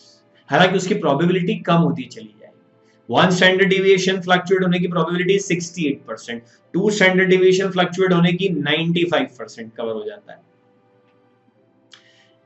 मतलब क्या है, देखो कि आपका मीन है 11 और स्टैंडर्ड डिविएशन है 10, तो 11 में प्लस माइनस 10 कर लो तो 1 to 21 है ना, 11 माइनस 10 1, 11 प्लस 10 21, 1 to 21 के बीच में रिटर्न मिलेगा, इसके चांस 68% है। सर ये 68 कहां से लाए, वो बताऊंगा ना बाद में, मैं बोल रहा हूं तो सही बोल रहा हूँ, इतना तो मानो, भरोसा।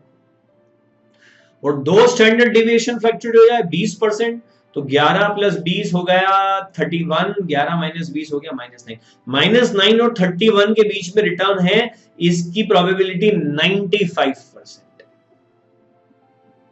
और 3 स्टैंडर्ड डिवीजन 30% उधर, 41 और -19 के बीच में रिटर्न आ जाए, इसकी प्रोबेबिलिटी 99% अप्रोक्सीमेटली।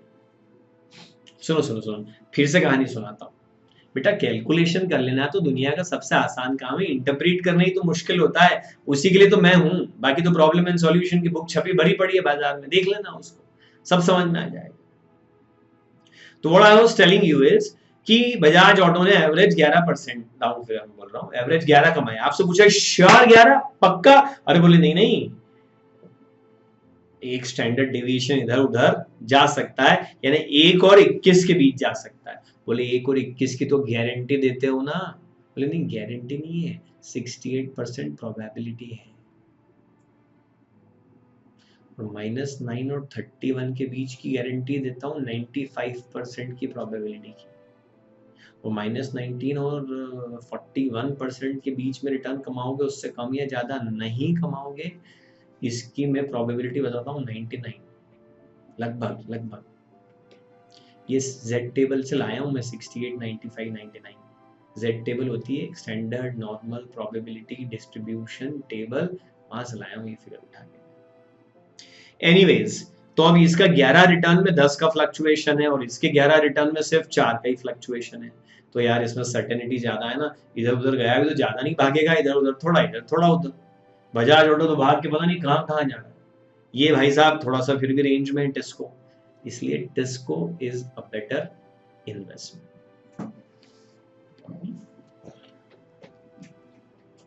चलो अब मैं आपको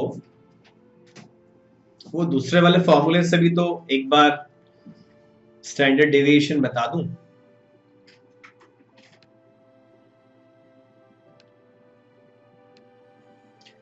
वो विदाउट मीन वाला फॉर्मूला है ना एक, जिसमें एक्स स्क्वायर का समेशन और वाई स्क्वायर का समेशन यूज होने वाला है, वो वाला।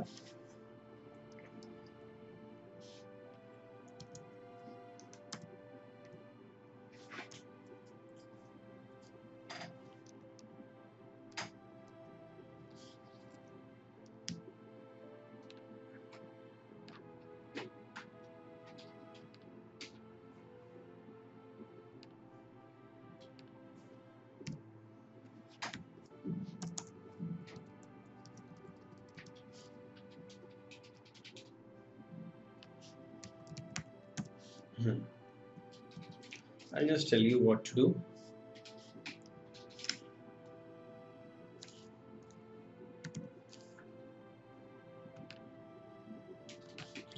एक कॉलम आपको बनाना होगा इसमें एक्स स्क्वायर का, और सिमिलरली एक कॉलम आपको बनाना पड़ेगा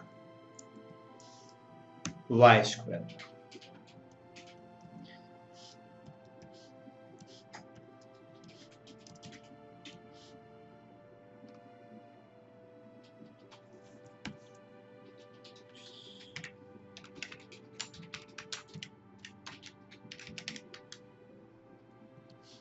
$975 टोटल आता है क्या?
ये फॉर्मूला होगा इसके लिए। सबसे पहले एक्स स्क्वायर का समेशन लेना पड़ेगा। एक्स स्क्वायर का जो समेशन है वो है 975 डिवाइडेड बाय 4 माइनस आपको लेना पड़ेगा x का समेशन जो कि है 45 अपॉन 4, लेकिन इसका आपको होल स्क्वायर करना पड़ेगा।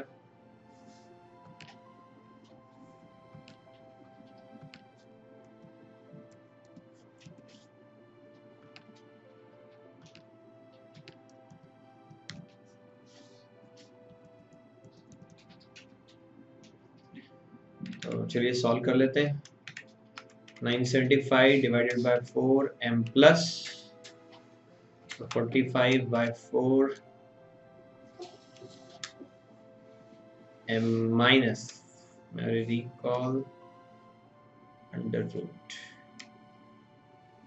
आएगा तो answer same he.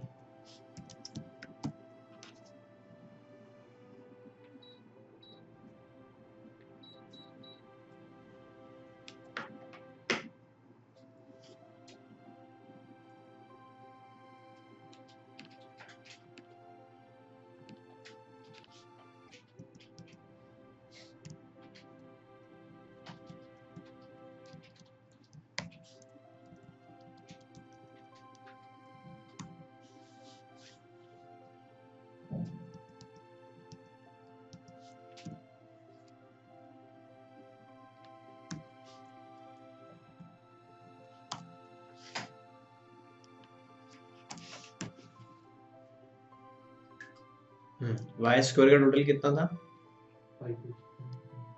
587.5 divided by 4 उसको मेमोरी में स्टोर कर लिया और 45 बाय 4 को माइनस मेमोरी में स्टोर कर लिया स्क्वायर करके। मेमोरी रिकॉल 137.5 आ गया, उसका अंडर रूट कर लिया। नहीं एक मिनट, 587.5 डिवाइडेड बाय 4 ठीक है, और 11.25 का स्क्वायर करके उसको माइनस कर लिया तो 20 आया। 20 का हमने कर लिया अंडर रूट, तो 4.51 आ जाना चाहिए वापस से। आ रहा है सेम आंसर? देखिए इस तरीके से भी अगर आप स्टैंडर्ड डिवीजन कैलकुलेट करेंगे तो आंसर तो सेम ही रहेगा, है ना। So what you can observe over here is, मेरे हिसाब से ये दूसरा वाला मेथड एक बार को आपको फॉर्मूला याद रखना थोड़ा सा मुश्किल लग सकता है पोर्टफोलियो में। तो यार देखो बहुत सारे फॉर्मूलाज याद करने ही पड़ेंगे, you don't have a choice. आप कितना ही लॉजिक लगा लो पर अगर फॉर्मूला आपको नहीं आता है तो आपका काम नहीं चलने वाला है। तो मैं आपको ये कह रहा था कि इट्स लाइक कि फॉर्मूला याद करने को एक बार मुश्किल हो सकता है पर बाद में आसान पड़ेगा। पता है क्यों? देखो ये जो x बार जो आपने स्टैंडर्ड डिवीजन विथ मीन निकाला ना, तो मीन एक ऑड फिगर है 11.25। अब 11.25 जैसी ऑड फिगर को हर एक फिगर में से माइनस करना, फिर उसका स्क्वायर करना, फिर उसको लिखना, फिर ऑड फिगर्स का टोटल लगाना, ये जो कॉलम था ये कॉलम बड़ा झंझट वाला था। उसकी जगह पर जब आपने ये कॉलम बना लिया तो वो आपके लिए कंपैरेटिवली क्या हो गया? आसान। क्यों आसान हो गया ये आपके लिए? क्योंकि ये राउंड फिगर्स है 25, 5, 10, 15, इनका धड़ाधड़ स्क्वायर कर डाला आपने, ओरली हो जाता ना ये तो इतना कैलकुलेशन। तो आप देखिए x माइनस एक्स बार का स्क्वायर करना वॉज डिफिकल्ट और x का डायरेक्टली स्क्वायर करना वॉज कंपैरेटिवली इजी। तो अगर मीन ऑड फिगर में आ जाए, अगर डेटा राउंड फिगर में हो और मीन ऑड फिगर में आ जाए तो विदाउट मीन वाले से कर लेना आसान पड़ता है। एग्जाम में आप दोनों में से कोई सा भी मेथड चूज करिए, आंसर आपका सेम ही आएगा, नंबर भी बराबर ही मिलेंगे, आप जो चाहे वो कर सकते हैं। अब इसमें एक बात मैं आपको और बता दूं, इस कहानी में एक ट्विस्ट है। स्टेटिस्टिक्स का क्या कहना है दो चीजें होती है, एक होता है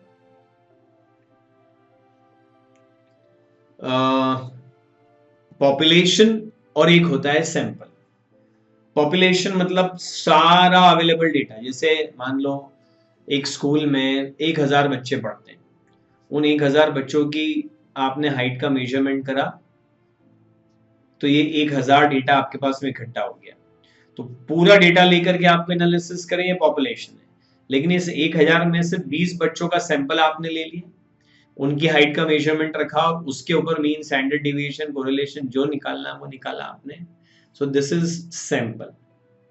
तो स्टेटिस्टिक्स का क्या कहना होता है कि जब सैंपल से आप स्टैंडर्ड डिविएशन निकालते हैं ना, तो सैंपल में आपको हमेशा रिस्क कम दिखती है, जबकि हकीकत में ज्यादा होती है। ऐसा स्टेटिस्टिशियंस का कहना है कि जब आप सैंपल के थ्रू रिस्क कैलकुलेट करते हैं तो वो कम होती है, जबकि एक्चुअली पॉपुलेशन के रिस्क क्या है, ज्यादा। तो इस बात को एडजस्ट करने के पर्पज से वो कहते हैं कि जब सैंपल का स्टैंडर्ड डिविएशन निकालो तो n से मत डिवाइड करो, n-1 से डिवाइड कर दो।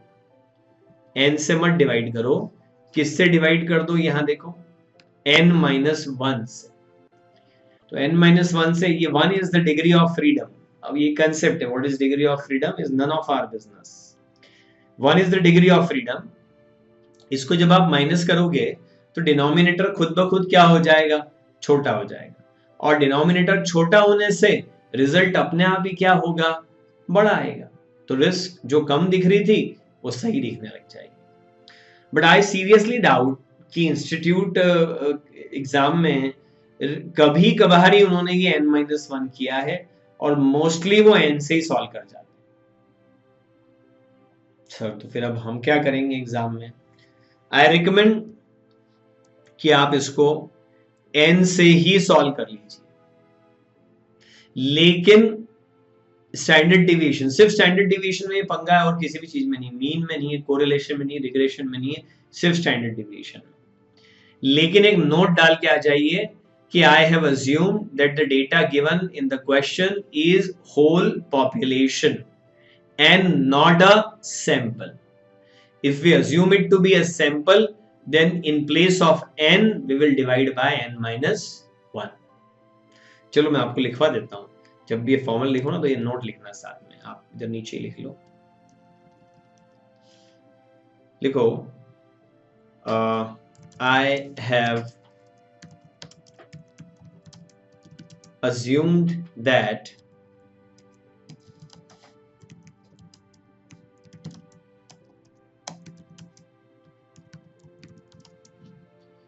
data given in the question is whole population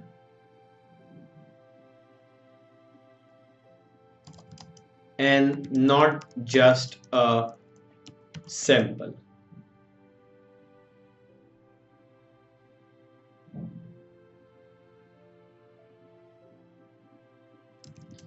If we assume it to be a sample,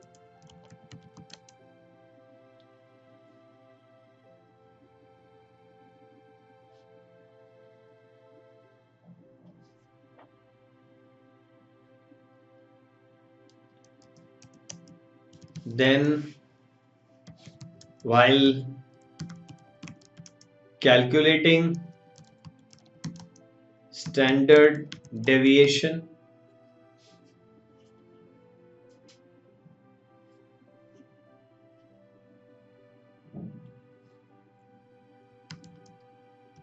we will divide it by n-1 in place of n.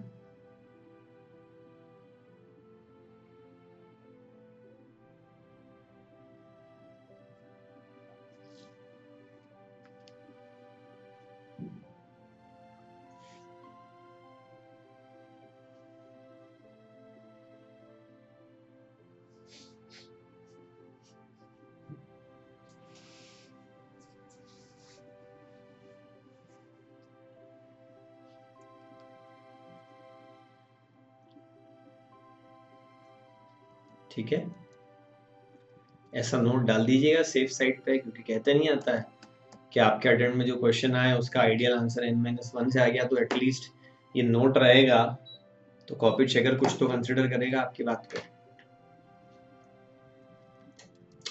I hope आपको थोड़ी बात समझ में आ रही होगी कि हम लोग क्या कर रहे हैं। हमको इन्वेस्टमेंट करना है, उसके लिए शेयर सिलेक्ट करना है, तो जो गिवन शेयर्स हैं हम उनका रिटर्न और उनका रिस्क कैलकुलेट कर रहे हैं। ये वाली सिंपल सी बात है। अब आपको अगर स्टेटिस्टिक्स वाला पार्ट और प्रैक्टिस करना हो, तो जहां पोर्टफोलियो मैनेजमेंट एंड हो रहा है वहां पर आप देख सकते हैं कि ये मैंने एक छोटा सा चैप्टर ही दिया हुआ है, आप देखिए अपने नोट्स में आपको मिल जाएगा। लास्ट में जहां पोर्टफोलियो एंड हो रहा है वहां पर, लास्ट में कहने का मतलब है जहां पोर्टफोलियो एंड हो रहा है,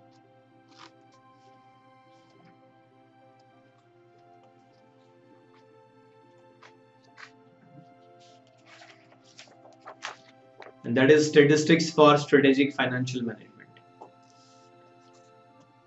इसमें सारे फॉर्मूलाज दिए हुए हैं, इंडिविजुअल सीरीज का एक पूरा बॉक्स बना हुआ है और नीचे डिस्क्रीट सीरीज का भी पूरा एक बॉक्स बना हुआ है, और उसमें mean, standard, correlation, mean, standard deviation, correlation, regression, सब कुछ दिया हुआ है।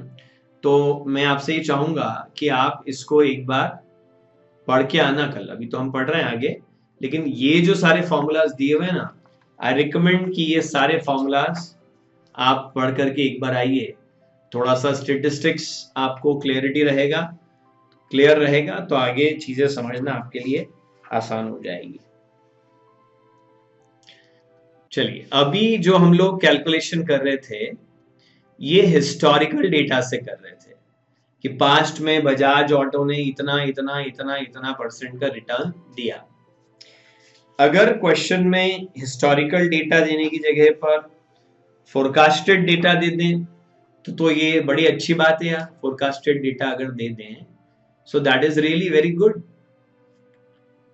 क्योंकि हिस्ट्री का जरूरी नहीं है कि वो रिपीट हो जाए, इसलिए फ्यूचर फोरकास्ट करके दे क्वेश्चन।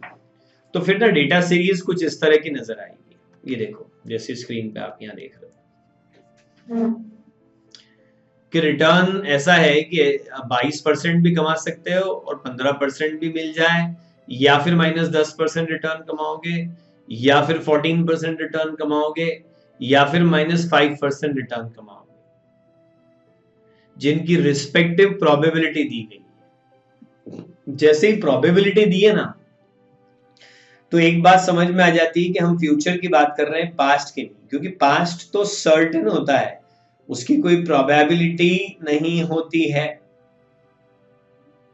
ना। भारत को अंग्रेजों से आजादी मिलने की प्रोबेबिलिटी, अरे भाई काय की प्रोबेबिलिटी, वो तो हिस्ट्री है, वो तो हो चुका है। हम प्रोबेबिलिटी फ्यूचर इवेंट की निकालते हैं, तो अगर प्रोबेबिलिटी दी है मतलब डेटा फोरकास्टेड है। देखा ना, fund manager of HDFC mutual fund is thinking to purchase 1 lakh shares of Cipla from the following data, calculate the risk and return. Cipla company आने वाले साल में 22% रिटर्न दे, इसके चांस है 30%, और 15 का रिटर्न मिले इसके चांस है 20%, -10 जैसा रिटर्न मिले नेगेटिव, इसके चांस भी हैं 10%, 14% जितना रिटर्न मिले इसके चांस है 15%, -5 जैसा रिटर्न मिले इसके चांस है 25%। हाँ, ये जरूर चेक कर लो कि प्रोबेबिलिटी टोटल 1 आ रहा है कि नहीं। लुक्स लाइक 1, ये तो क्वेश्चन गलत माना जाता। अब ये इंडिविजुअल सीरीज होने की जगह पर बेटा क्या हो गई है, डिस्क्रीट सीरीज हो गई है, और डिस्क्रीट सीरीज के मीन और स्टैंडर्ड डेविएशन को कैलकुलेट करने के लिए जरा अलग तरह का फॉर्मूला यूज किया जाता है। क्या है वो फॉर्मूला, ये देखिए नोट्स में यहां पे अभी हमको दिखाता हूं।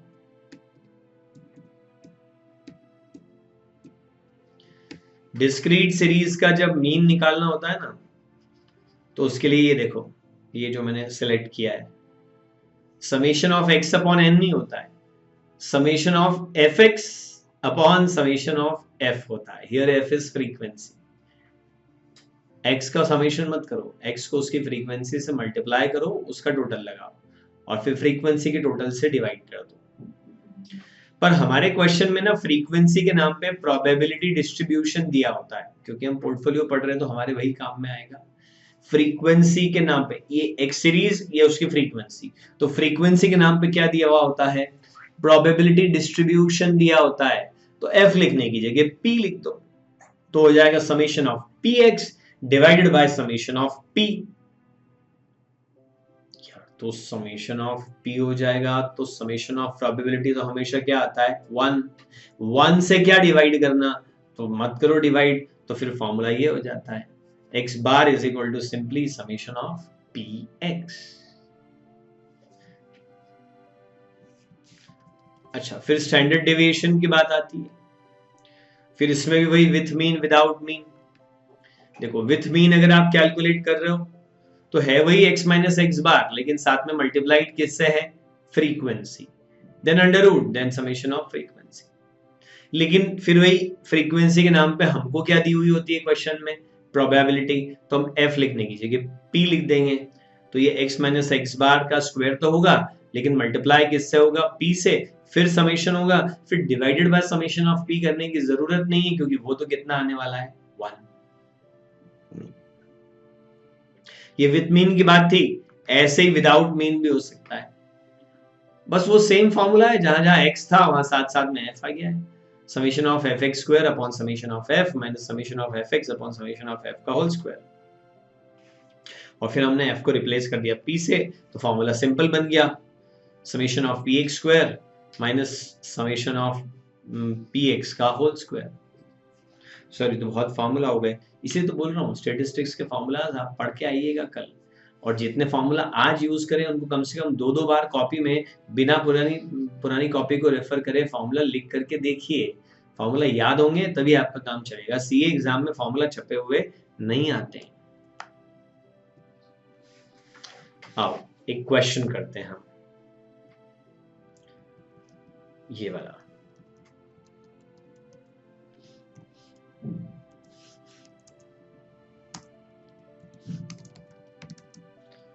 इसके लिए देखो टेबल कैसी बनेगी अगर हम विथ मीन कर रहे हैं तो, एक तो x की बन जाएगी, एक प्रोबेबिलिटी की बन जाएगी, एक x माइनस एक्स बार का स्क्वायर इनटू प्रोबेबिलिटी की बन जाएगी, 3 कॉलम। और साथ में अगर विदाउट मीन वाला एक्सपेरिमेंट करना हो तो फिर एक उसका कॉलम अपने को अलग बनाना पड़ेगा, और बना के रख लेते हैं, फिर उसको फिलअप बाद में करेंगे, 4 कॉलम कर लेते हैं।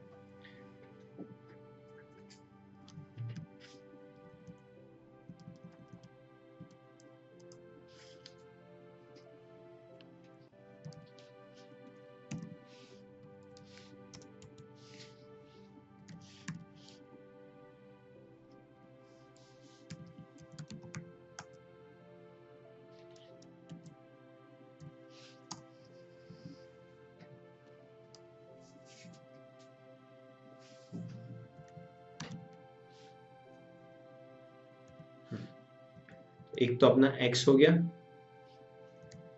फिर एक किसका हो गया, p फॉर प्रोबेबिलिटी, ठीक है ना।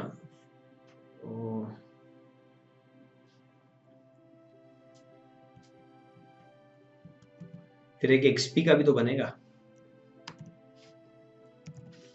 ताकि मीन निकाला जा सके, x इंटू पी करेंगे तभी तो मीन निकलेगा।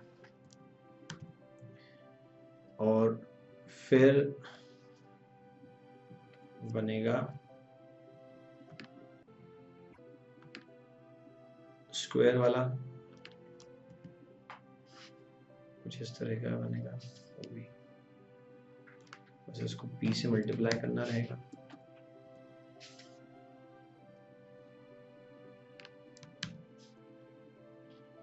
This should be multiplied by p.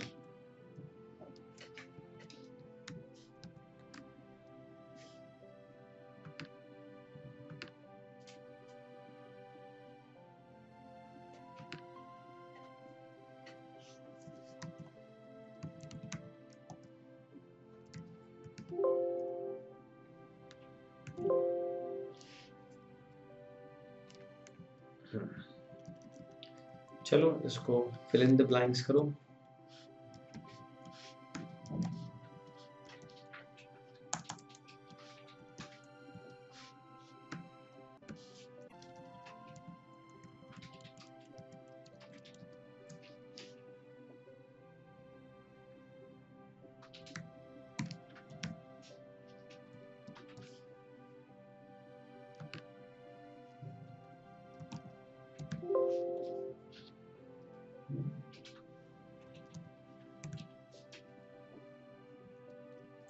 X column पे टोटल मत लगाना, वो किसी काम का नहीं है। एक्स इंटू पी का लगाना डायरेक्ट।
चलिए चेक कर लेते हैं एक बार कि कैलकुलेशन जो आप कर रहे हैं वो सही है या नहीं।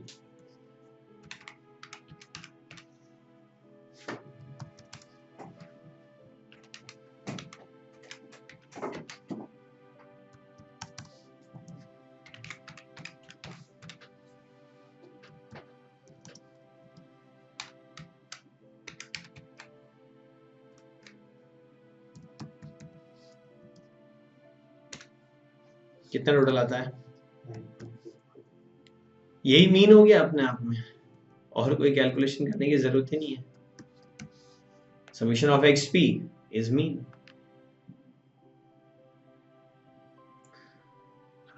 अब ये x माइनस एक्स बार, तो अब ये ऑड फिगर्स को हैंडल करना पड़ेगा। तो बताइए क्या क्या फिगर्स आते हैं यहाँ पे।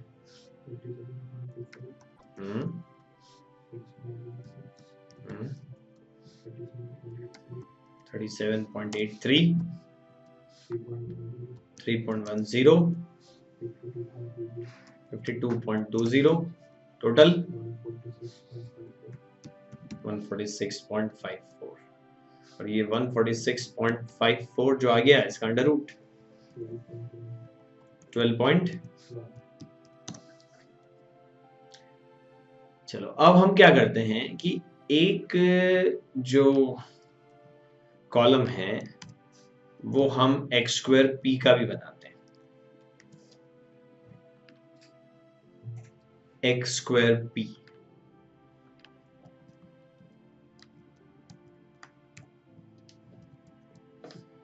उसका भी टोटल लगाते हैं।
चेक करिएगा जरा कितना आता है।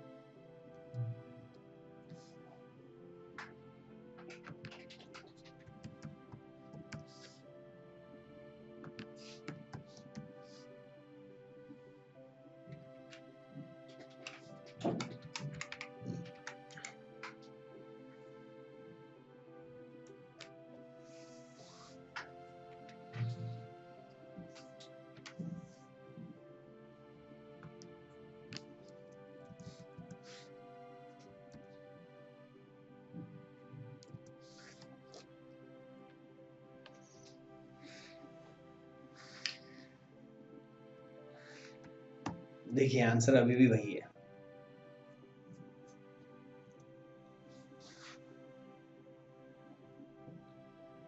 फोरकास्टेड डेटा, हिस्टोरिकल डेटा के लिए हमने इंडिविजुअल सीरीज यूज करी, फोरकास्टेड डेटा के लिए हमने डिस्क्रीट सीरीज यूज करी।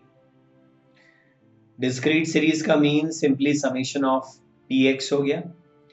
अब स्टैंडर्ड डिविएशन निकालने के दोनों फॉर्मूलाज हमने आजमा लिए, विदाउट मीन भी हमने सॉल्व करके देख लिया और विथ मीन भी हमने सॉल्व करके देख लिया। एग्जाम में आपको दोनों तरीके करने की जरूरत नहीं है, जो आप ज्यादा कंफर्टेबल जिसमें फील करते हो उस तरीके से आप सॉल्व कर दीजिएगा। डिसीजन इसमें कुछ भी नहीं देना है, सिर्फ कैलकुलेशन पूछा था, दैट वी डिड। रिटर्न तो यार 10% है और रिस्क 12% है। रिटर्न 9.5% है और रिस्क 12% है।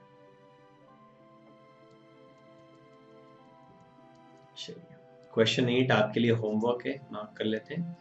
पोर्टफोलियो में क्या है, छोटे छोटे से बहुत सारे क्वेश्चन होमवर्क में आते रहेंगे आपको। नंबर ऑफ क्वेश्चंस मत काउंट करना। कुछ चैप्टर्स में क्या होता है, नंबर ऑफ क्वेश्चंस कम होते हैं पर बड़े लेंदी होते हैं। ये तो सब छोटे क्वेश्चन है और बड़े भी हों तो करना तो पड़ेगा तभी प्रैक्टिस हो पाएगी। दो आपके सामने ऑप्शंस हैं इन्वेस्टमेंट करने के, एक एक्स है जिसकी प्रोबेबिलिटी और रिटर्न दिया है। प्रोबेबिलिटी चेक कर लेते हैं, 1 आ रहा है कि नहीं, 4 6 7 10, हाँ बराबर है। y में 2 + 2 बराबर है। एक्स सीरीज वाई सीरीज दोनों फोरकास्टेड डेटा है ऐसा मैं कह सकता हूं क्योंकि प्रोबेबिलिटी दी, तो डिस्क्रीट सीरीज वाला फॉर्मूला लगेगा इसमें।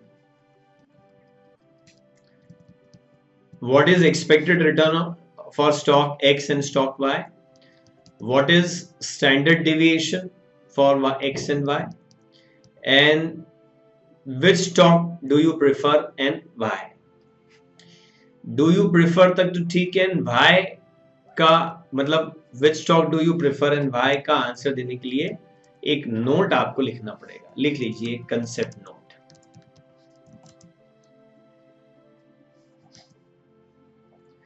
देखो बेटा, दो सिक्योरिटीज का रिटर्न सेम हो तो जिसकी रिस्क कम हो उसको ले लो, दो की रिस्क सेम हो तो जिसका रिटर्न ज्यादा हो उसको सिलेक्ट कर लो, है ना, ये तो क्लियर है। पर दोनों के रिटर्न रिस्क अलग अलग ही जा रहे हैं, कुछ भी सेम नहीं है, तो क्या करें। देखो लिखो इफ रिस्क एंड रिटर्न, लिखिए if risk and return for two securities are different,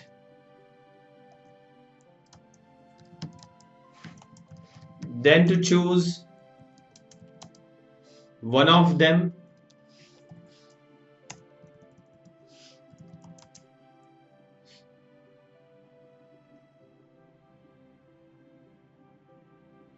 नहीं यार, थोड़ा करेक्शन की जरूरत है, sorry.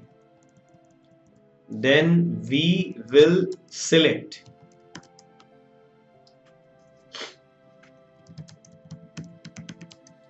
the security which has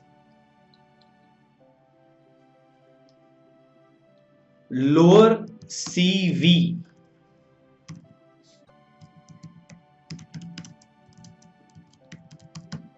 coefficient of variance। हम उस सिक्योरिटी को सिलेक्ट करेंगे जिसका सीवी कम हो। कोवेरियंस मत कहते ना, वो अलग चीज होती है, वो दो सीरीज के बीच का रिलेशन होता है। कोएफिशिएंट ऑफ वेरिएंस एक सीरीज का अपना खुद का होता है। हाउ टू कैलकुलेट सीवी वो मैं आपको बता देता हूं। CV is equal to,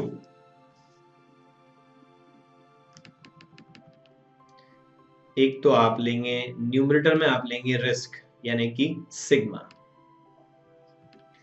और डिनोमिनेटर में आप लेंगे रिटर्न यानी कि एक्स बार।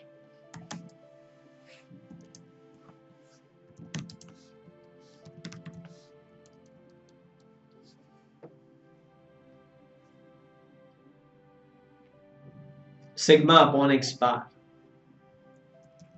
तो हम कह सकते हैं CV gives us risk, लिखिए CV gives us risk per unit of return, risk per unit of return, हर एक रुपए के रिटर्न पर कितने रुपए के रिस्क, हर 1% के रिटर्न पर कितने परसेंट के रिस्क, वो बताता है इसी। ऊपर रिस्क है ना इसमें, नीचे रिटर्न है, इसलिए। और इसीलिए हमने बोला जिसका सीवी कम हो हम उसको प्रेफर करें, क्योंकि हमको कम रिस्क चाहिए। जैसे ही देखो ना आंसर में एक्स में क्या होगा कि 1% रिटर्न कमाने के लिए 0.77% रिस्क लेनी पड़ेगी। तो वाई में क्या होगा, वही 1% रिटर्न कमाने के लिए 0.49% रिस्क लेनी पड़ेगी, तो हम वाई को प्रेफर करेंगे। ठीक है, ऐसे करके आप इसको सॉल्व कर देना। This is for your homework. बाकी चीजें अब हम लोग फिर कल देखेंगे। Thank you.